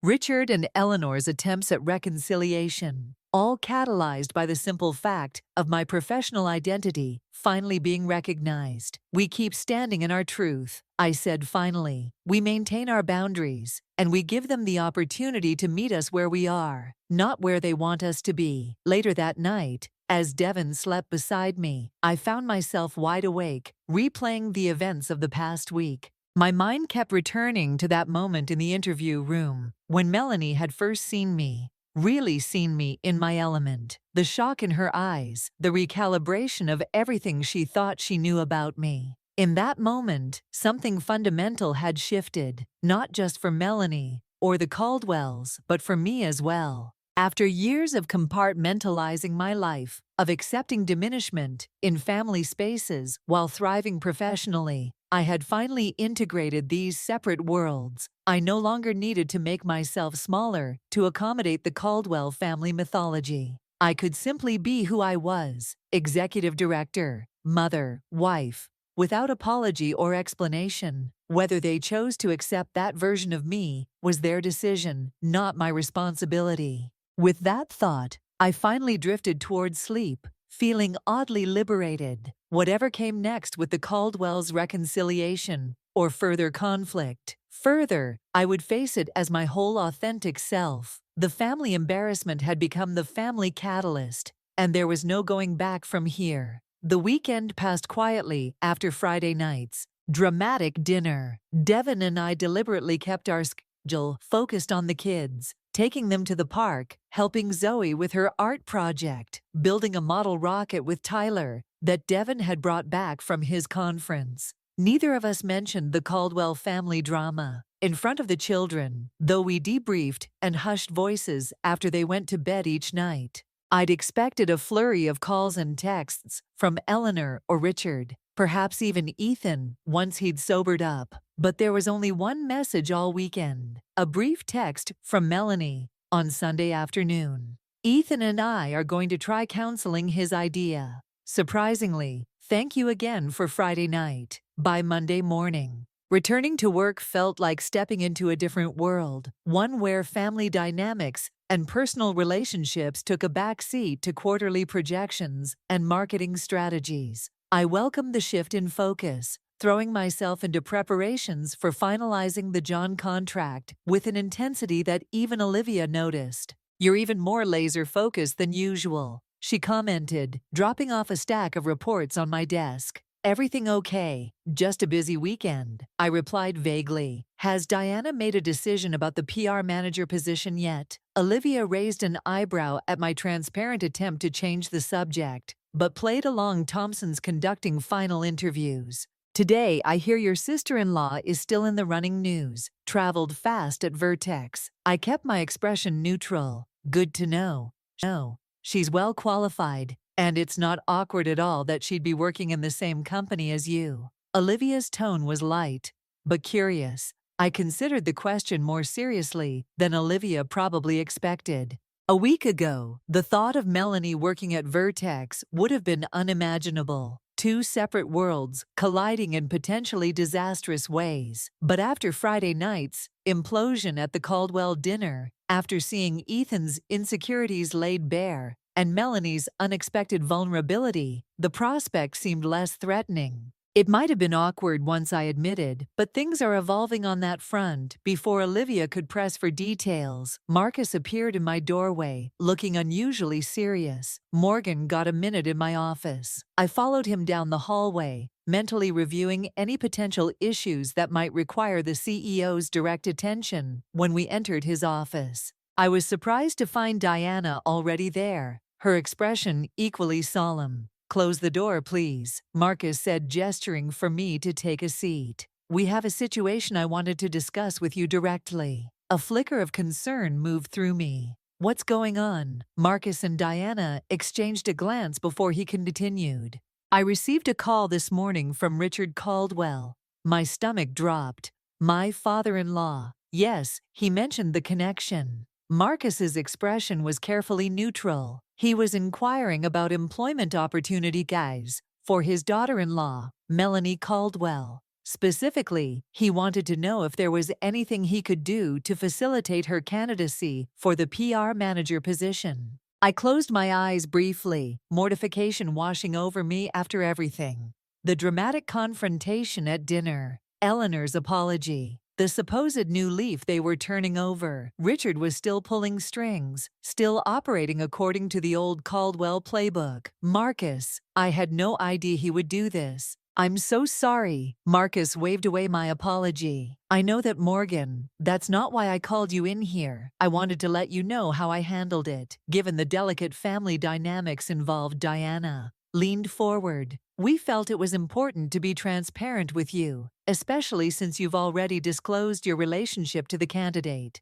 I appreciate that, I said, still processing the implications of Richard's interference. What did you tell him? I explained our hiring policies very clearly. Marcus said, a hint of steel beneath his professional tone, that all candidates, evaluated solely on their qualifications and interview performance, and that any attempt to influence the process through personal connections would actually disadvantage the candidate in question. I winced, imagining how that conversation must have gone. Richard Caldwell was not a man accustomed to being rebuffed. He seemed surprised by my position.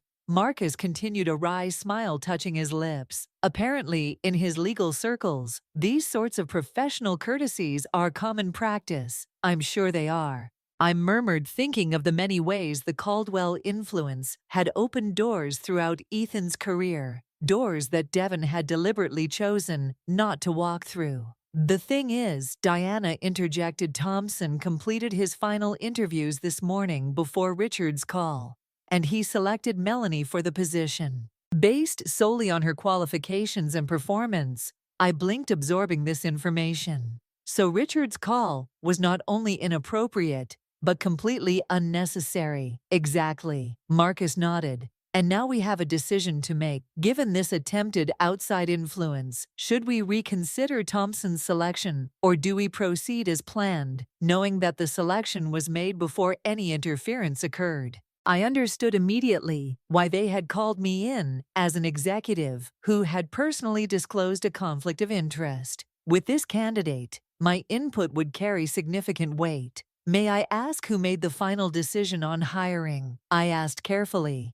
Thompson. With Diana's oversight, Marcus replied. You were deliberately excluded from the process, as we agreed. I nodded, thinking through the implications. Both of you feel confident that Melanie was selected based solely on her merits? Absolutely. Diana confirmed her experience in political PR is particularly valuable for the projects Thompson has planned. She was the strongest candidate, hands down. I took a deep breath, weighing my personal knowledge of the Caldwell family dynamics against my professional responsibilities to Vertex. Then I think we should proceed with the hire.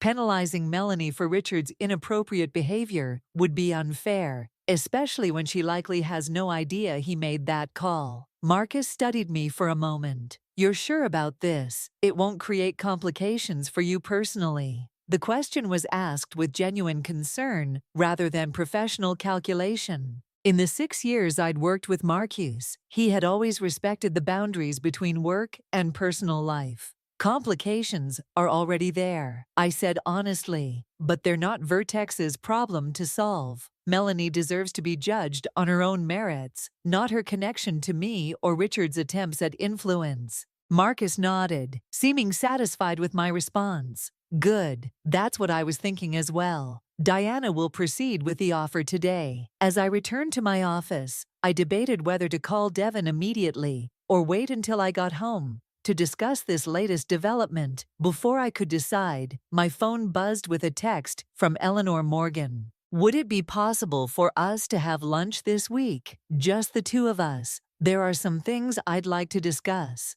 I stared at the message, surprised by the direct outreach. In 3 years, Eleanor had never once invited me to a one-on-one lunch. Our interactions had always been part of larger family gatherings, with Devon or the children as buffers. After a moment's consideration, I replied, Thursday works for me. 1:00 p.m. If Richard was still pulling strings behind the scenes, I wanted to know exactly where things stood with the Caldwell family. Eleanor's response came quickly. Perfect. There's a lovely bistro near your office. Lipe, would that work? The fact that she knew a restaurant near my office, that she had actually considered my convenience, was another small but notable shift. That works. See you Thursday. I had just set my phone down when Olivia buzzed my office. Thompson online too for you. I picked up, expecting a question about the John contract or one of our other ongoing projects. Morgan. Taylor. Morgan. Glad I caught you. Thompson's typically exuberant voice came through the line. I wanted to let you know personally that we've selected Melanie Caldwell for the PR manager position. Diana mentioned she's your sister-in-law. She is, I confirmed. I appreciate you letting me know directly. I also wanted to assure you that her relationship to you played no role in the decision. She was genuinely the strongest candidate. Her political PR background is exactly what we need for the advocacy campaigns we're planning next quarter. I trust your judgment completely, Thompson. I meant it, despite his occasionally overwhelming energy. Thompson was one of our most astute department heads. When will she start? We're looking at 2 weeks from now. I'll be coordinating with HR on the details. After hanging up, I sat back in my chair, considering the implications of Melanie joining Vertex. Despite the progress in our personal relationship, having her in the office would inevitably blur the lines between professional and personal in ways I hadn't anticipated a week ago. Would she respect the boundaries between our work and family relationships? Would Ethan's apparent insecurities create complications? And most importantly, was Richard's call to Marcus an isolated incident or a sign that the Caldwells hadn't changed as much as they wanted us to believe? Thursday arrived before I had answers to any of these questions. The intervening days had been filled with finalizing the John contract details and preparing for a board presentation, leaving little time to dwell on family matters. I hadn't even told Melanie about Richard's call to Marcus, partly because I wanted to see if she would mention it herself, and partly because I wasn't sure it was my place to disclose that information. Lady Jaren was busy when I arrived at precisely 1:00 p.m. The lunchtime crowd, a mix of professionals from nearby offices and well-heeled older women, enjoying leisurely meals. Eleanor was already there, seated at a corner table, partly secluded by a decorative trellis covered in artificial ivy, private enough for a potentially difficult conversation. She stood as I approached, offering a quick, slightly awkward embrace. "Morgan, thank you for coming. I wasn't sure you would."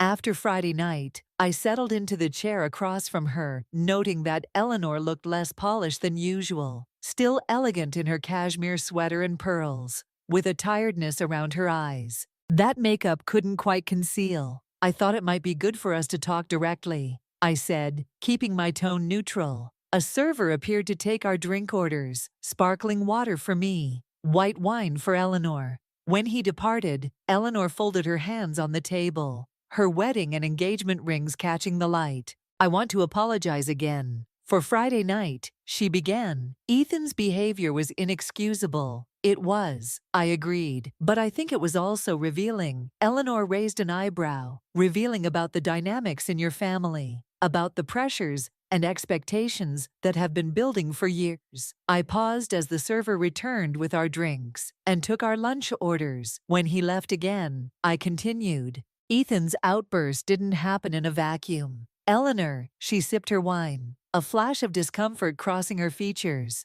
"No, I suppose it didn't." After a moment she added, "He and Melanie are seeing a counselor. Did you know that Melanie mentioned they were going to try?" Eleanor nodded, seeming to gather her thoughts. "Richard and I have been doing some reflecting since Friday about the way we've handled things with both our sons, with you and Melanie, with the grandchildren." I remained silent, giving her space to continue. "We haven't been fair to you." Morgan. Eleanor's voice held an unusual note of vulnerability, or to Devon, or to Zoe and Tyler. "We've played favorites, emphasized certain achievements over others, did a hierarchy that wasn't right." The frank admission surprised me. I had expected deflection, perhaps some superficial acknowledgement of mistakes, but not this direct confrontation of their behavior. "Why?" now I asked quietly. "Is it just because you found out about my position at Vertex? Because suddenly my career has value in your eyes?"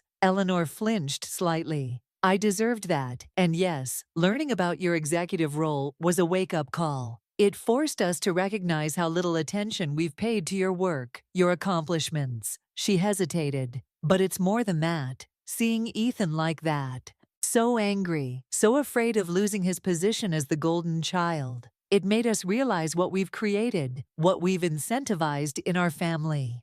Our food arrived: a quail salad for me, coco van for Eleanor. We both used the interruption to gather our thoughts, thanking the server and arranging our napkins. Before continuing the conversation, Ethan told us about Melanie's job offer at Vertex. Eleanor said once we were alone again, "Congratulations to her. It sounds like a wonderful opportunity." I took a bite of my salad, considering how to respond. It is. She was selected based on her qualifications, which are substantial. Of course, Eleanor cut a small piece of chicken, her movements precise. Richard thought he might help things along a bit. I told him it was inappropriate, but you know how he can be. And there it was, the acknowledgement I had been waiting for. Not a question about whether Richard had called Marcus, but a tacit admission that he had. "Marcus mentioned Richard's call," I said calmly. "It wasn't necessary. Melanie had already been selected for the position on her own merits." Eleanor set down her fork, genuine dismay crossing her features. "Oh dear, I was afraid of that. Richard was so certain he was helping. That's been part of the problem all along, hasn't it?" I observed, keeping my tone gentle. Despite the seriousness of the conversation, the assumption that your help is needed, wanted, beneficial without actually asking what would truly be helpful. Eleanor's gaze dropped to her plate. "I never thought of it that way. We've always seen it as taking care of the family, making sure everyone has what they need. On your terms," I pointed out, "according to your definition of success and happiness, not necessarily ours." A long moment of silence followed, Eleanor seemingly absorbing this perspective. Finally, she looked up, her expression more vulnerable than I had ever seen it. "I don't think I know how to be different," she admitted quietly. "This pattern. It's how Richard and I have always operated, how we were raised ourselves." The simple honesty of her statement touched me unexpectedly. For the first time, I could see Eleanor not just as my difficult mother-in-law, but as a woman shaped by her own upbringing and experiences, perpetuating patterns she perhaps didn't fully understand herself. "Change is possible," I said, softening my approach, "but it takes conscious effort and genuine desire. It means asking questions instead of making assumptions, listening instead of directing." Eleanor nodded slowly, like asking what Zoe and Tyler's favorite desserts are, instead of assuming they'd want what Liam and Sophia prefer. "Exactly." Or asking Devin about his engineering projects with real interest, not as a courtesy. "Or asking about your work at Vertex," Eleanor added, meeting my gaze directly. "Which I'd like to do now, if that's all right. Not because of the John contract or any connections it might offer, but because it's clearly important to you, because it's part of who you are." The request, simple as it was, felt significant. Perhaps the first time Eleanor had expressed genuine interest in my career, without an ulterior motive. And so, over the remainder of our lunch, I told her about my role at Vertex, about the challenges and satisfactions of leading the marketing operations department, about the team I'd built, and the projects I was proud of. Eleanor asked thoughtful questions, listened attentively, and never once made a dismissive comment or compared my work to Ethan's legal career. It was perhaps the most authentic conversation we'd ever had. As we finished our dessert, a shared chocolate souffle that Eleanor insisted we try, she broached another subject I hadn't expected. "Morgan, there's something else I wanted to discuss with you, something more personal." I set down my espresso. "Curious, what is it?" Eleanor seemed to choose her words carefully. "Richard and I have been thinking a lot about our relationship with Zoe and Tyler, about how we've fallen short as grandparents. We'd like to change that, if you and Devin would allow it." "What did you have in mind?" "We'd like to spend more time with them, individually, not just at family gatherings, to really get to know them as the unique little people they are." She hesitated. "Perhaps we could take Zoe to the art museum she's always talking about, and Tyler to the science center, separate outings where they could have our full attention." The suggestion was so perfectly aligned with the children's interests. So different from the Caldwells' usual approach of group activities where Liam and Sophia inevitably took center stage, that it momentarily left me speechless. That would be wonderful. Eleanor, I know they'd love that relief. Softened her features. Good, that's good. We want to do better, Morgan. We want to be the grandparents they deserve. As we prepared to leave, settling the bill, which Eleanor insisted on paying, she placed a hand lightly on my arm. There's one more thing. Richard mentioned that the John contract will be finalized next week. We'd like to host a celebration dinner, not for our friends or colleagues, but just for family to celebrate your achievement properly. I thought of previous Caldwell celebrations. Formal affairs designed more to impress guests than to genuinely honor the occasion. Just family. Eleanor nodded. Just us. You, Devon, the children, Ethan and Melanie, if they feel up to it. After everything that's happened, a real family dinner. To recognize your hard work, I found myself wanting to believe in this new version of Eleanor, this grandmother who wanted to take Zoe to an art museum, this mother-in-law who listened with genuine interest to details about my work. I'll talk to Devon about it, I promised, but it sounds lovely. As we parted outside the restaurant, Eleanor surprised me with another embrace. Less awkward this time, more sincere. Thank you for giving us another chance, Morgan. I know we don't deserve it, after how we've treated you all these years. Everyone deserves a chance to change, Eleanor, I said, finding that I genuinely meant it. Driving back to the office, I reflected on the unexpected lunch. Eleanor's apparent sincerity had caught me off guard. I had expected polite deflection, perhaps some surface-level apologies, not this seemingly genuine desire for transformation. Was it possible that Friday night's dramatic confrontation had truly catalyzed meaningful change in the Caldwell family dynamics?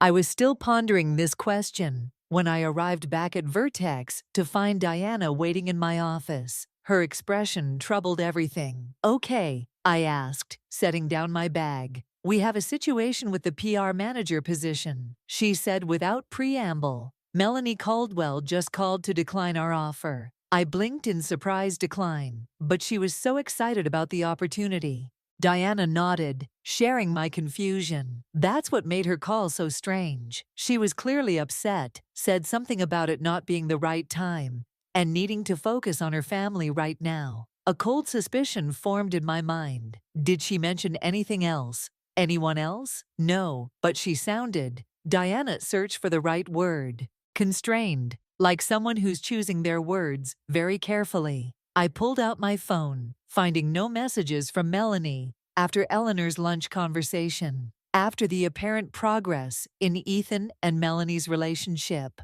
this sudden reversal made no sense unless someone had intervened. Thanks for letting me know, Diana. I'll see if I can find out what happened. After Diana left, I sent a text to Melanie. Diana just told me, you declined the PR position. Is everything okay? Minutes passed with no response. Finally, I decided on a more direct approach and called her number. It went straight to voicemail. By the time I left the office that evening, I still hadn't heard from Melanie.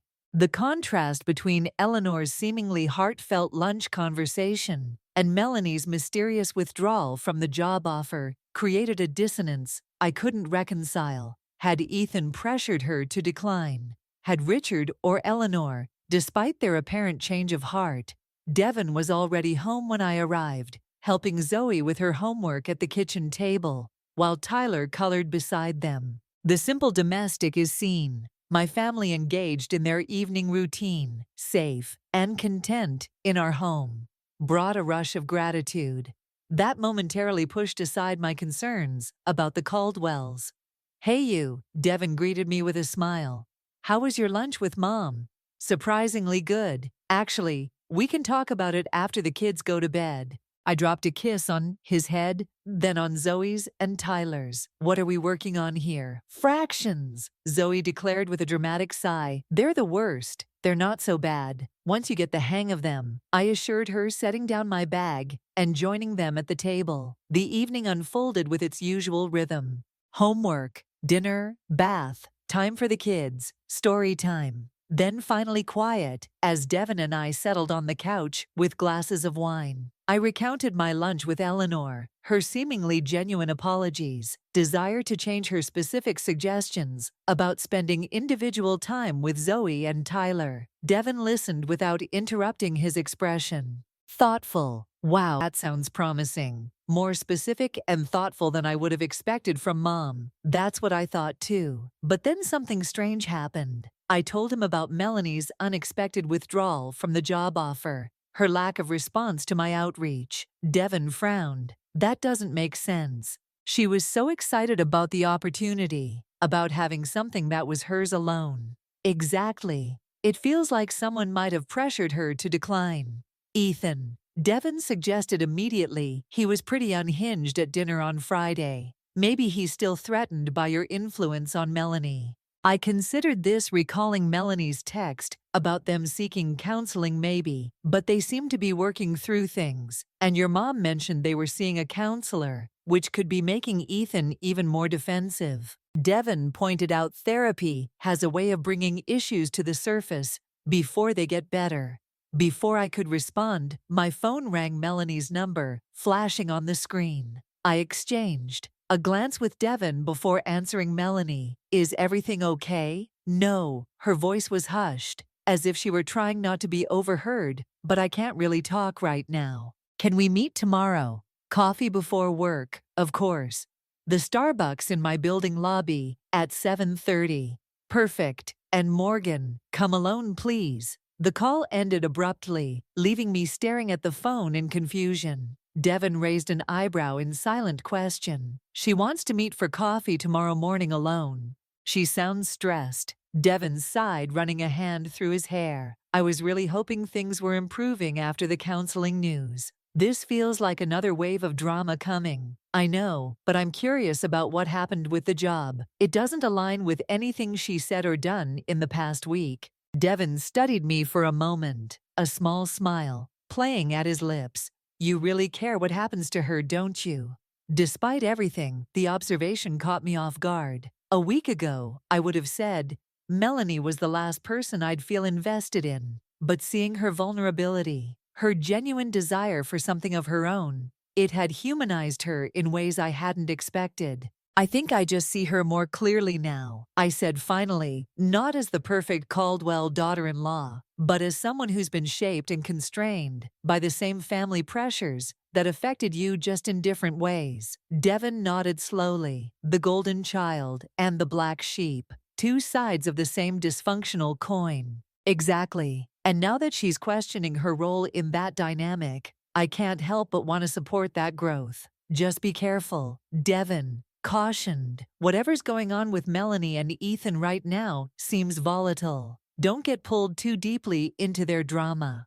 I promised to maintain appropriate boundaries, but as I prepared for bed that night, I couldn't help wondering what tomorrow's conversation would reveal. The Caldwell family dynamics were shifting rapidly, fault lines appearing in the carefully maintained surface, and somehow I had become a focal point in that transformation. A role I had neither sought nor anticipated.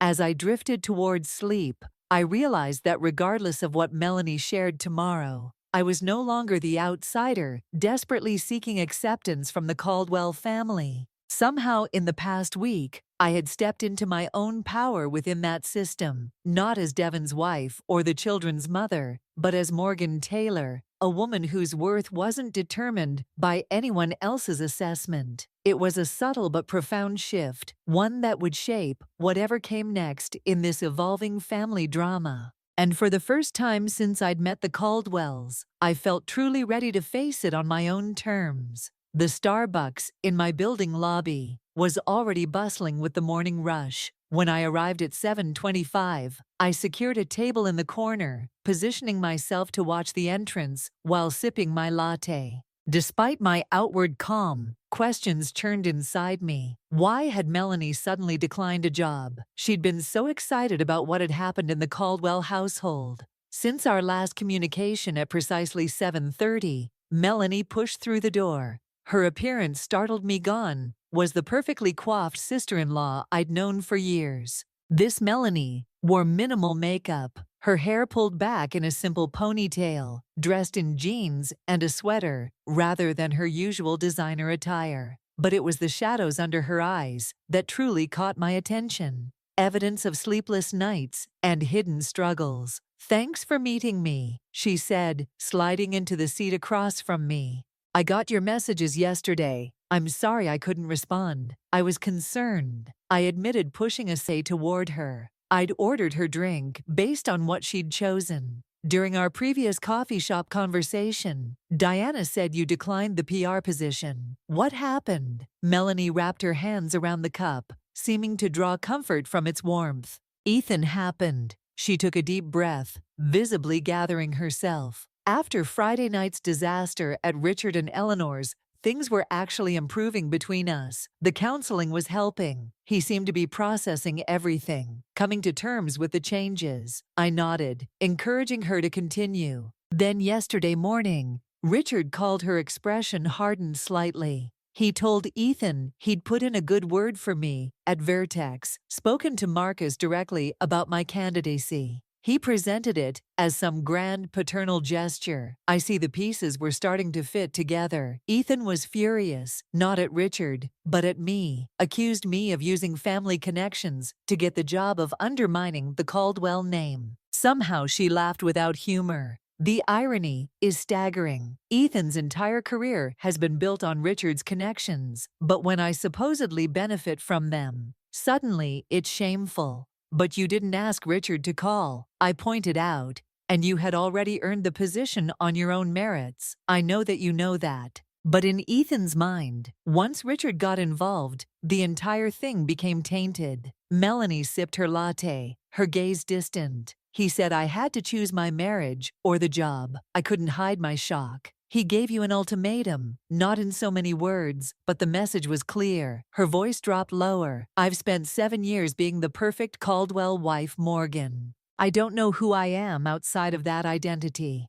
The thought of losing it, of starting over completely on my own, it terrified me." The vulnerability in her admission resonated deeply. "Despite our differences, I understood the fear of having your entire identity wrapped up in how others perceive you. So you declined the position," I said softly. Melanie nodded, then surprised me. "But I've been thinking about it non-stop since, about what it means that I let Ethan make this decision about what I'm teaching." Liam and Sophia, by backing down her gaze, met mine directly, a new resolve visible beneath the exhaustion. "That's why I wanted to meet, to ask, is it too late? Could I still accept the position if Thompson hasn't filled it yet?" The question caught me off guard. I'd expected explanations, perhaps apologies, but not this direct request for help.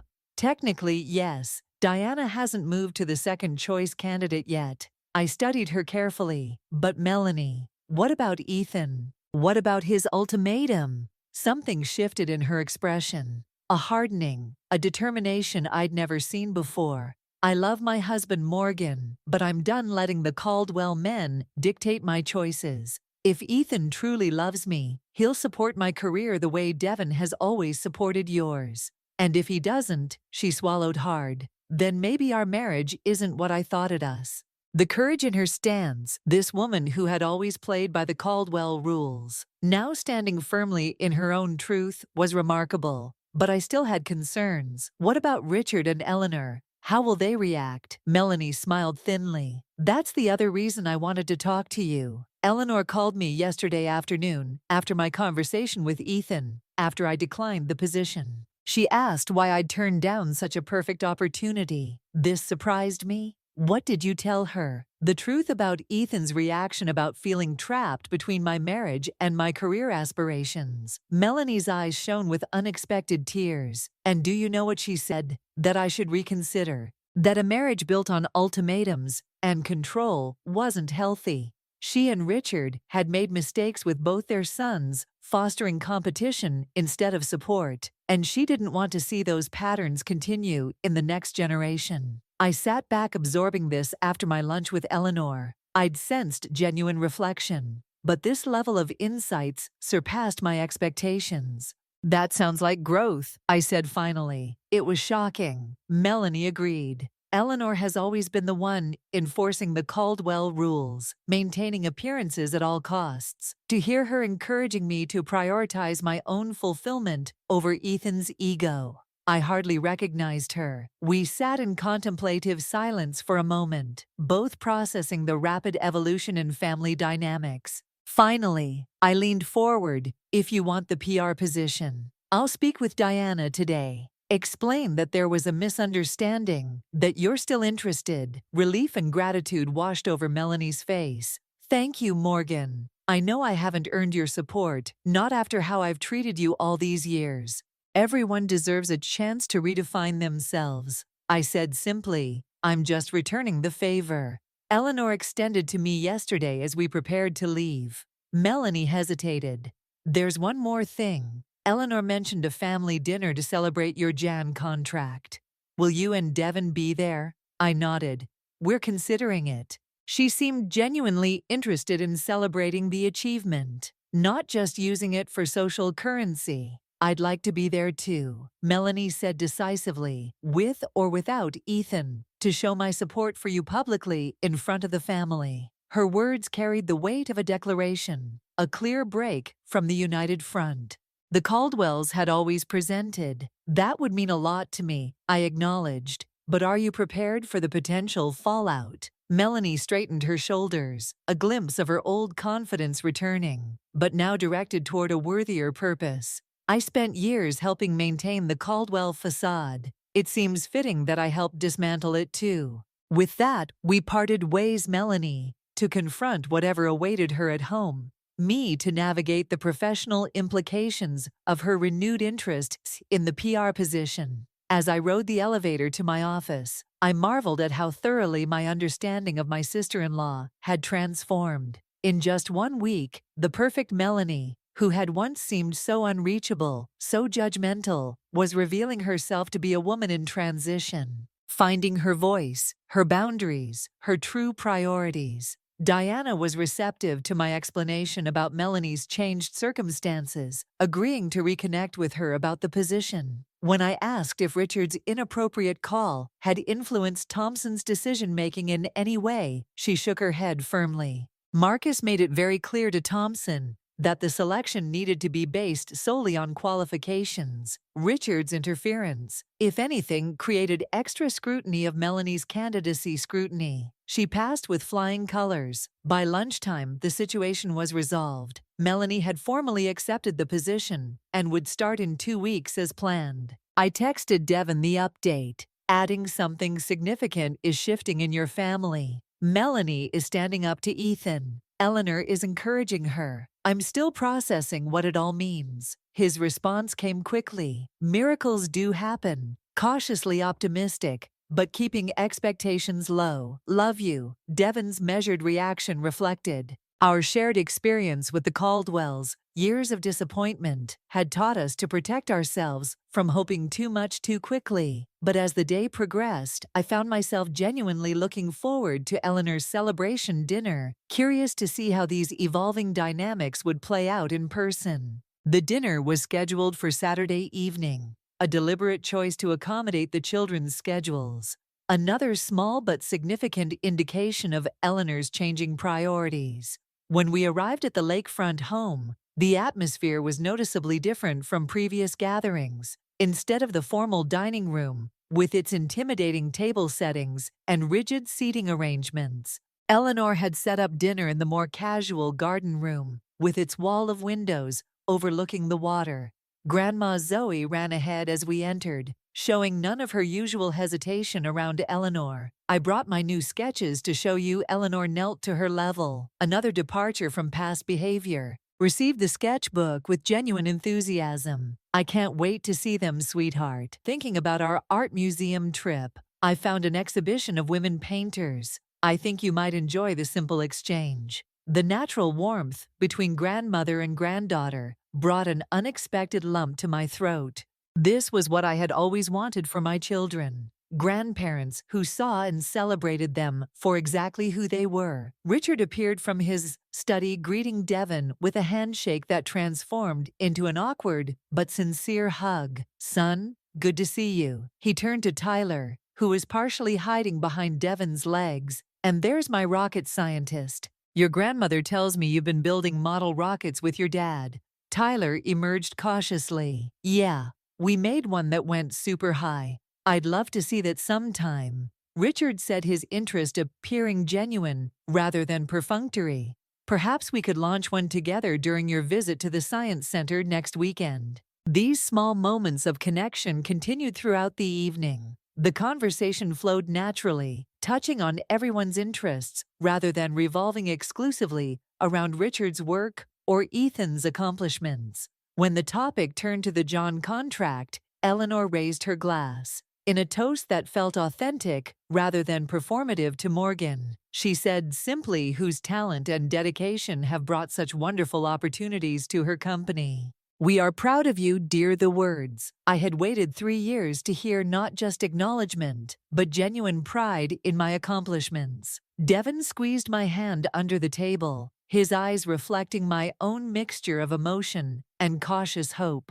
Melanie arrived about an hour into the evening alone, as she had warned she might be. The subtle shift in the atmosphere was immediate, Eleanor and Richard exchanging concerned glances as she entered. Ethan sends his regrets, Melanie said smoothly, accepting a glass of wine from Richard. He had a case preparation that couldn't wait. We all recognized the polite fiction, but no one challenged it. Another departure from the Caldwell pattern of demanding explanations, of insisting on maintaining appearances at all costs. As dinner concluded and the children moved to the living room to watch a movie, Eleanor proposed that the adults enjoy coffee on the terrace in the soft evening light. With the lake stretching before us, the conversation turned inevitably to the changes unfolding within the family. Richard and I have been doing a lot of thinking. Eleanor began, her voice uncharacteristically tentative, about the patterns we've created over the years, the expectations we've placed on everyone, the ways we've prioritized certain relationships over others. Richard nodded, unaccustomed to this type of vulnerable conversation, but making a visible effort. We haven't been fair to either of our sons, though in different ways. We pushed Ethan toward a path that might not have been right for him, and we failed to value Devon's choices simply because they were different from our own.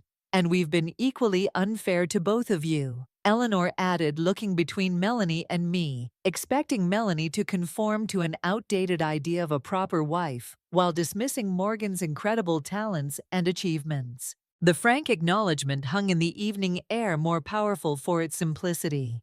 Devon shifted in his chair, clearly processing his parents' words. It's a start, he said finally. But real change takes time. Consistent effort. It's not just about saying the right things. Once we know, Richard said, surprising me with his humility. We're asking for patience as we learn to do better, to be better. Melanie set down her coffee cup, her expression resolute. I think we all need to be more honest with each other going forward. No more pretending everything's fine when it isn't. No more sacrificing authenticity for appearances. Her words seemed directed partially at herself, an acknowledgement of her own role in maintaining unhealthy family dynamics.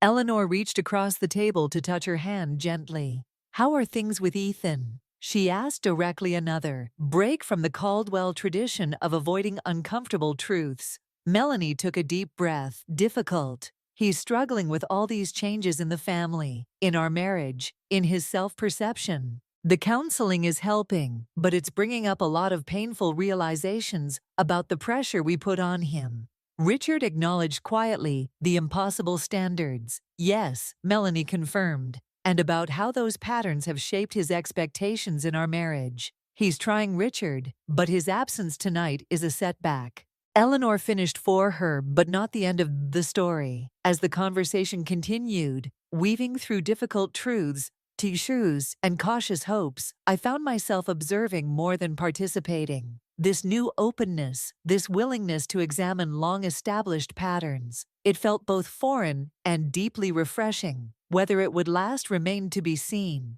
but the simple fact that it was happening at all represented a seismic shift in the Caldwell family culture. Later, as Devon and I prepared to take our sleepy children home, Eleanor drew me aside for a private word. "Morgan," she began, her voice soft but clear. "I want you to know that regardless of what happens with Ethan and Melanie, regardless of how successfully Richard and I manage to change our ingrained habits, you will never again be the family embarrassment in this house. You are brilliant, accomplished, and a wonderful mother." We were blind not to see it sooner. The words, simple, direct, healing, washed over me like a bell. Not because I needed Eleanor's validation to know my worth, but because they represented a truth.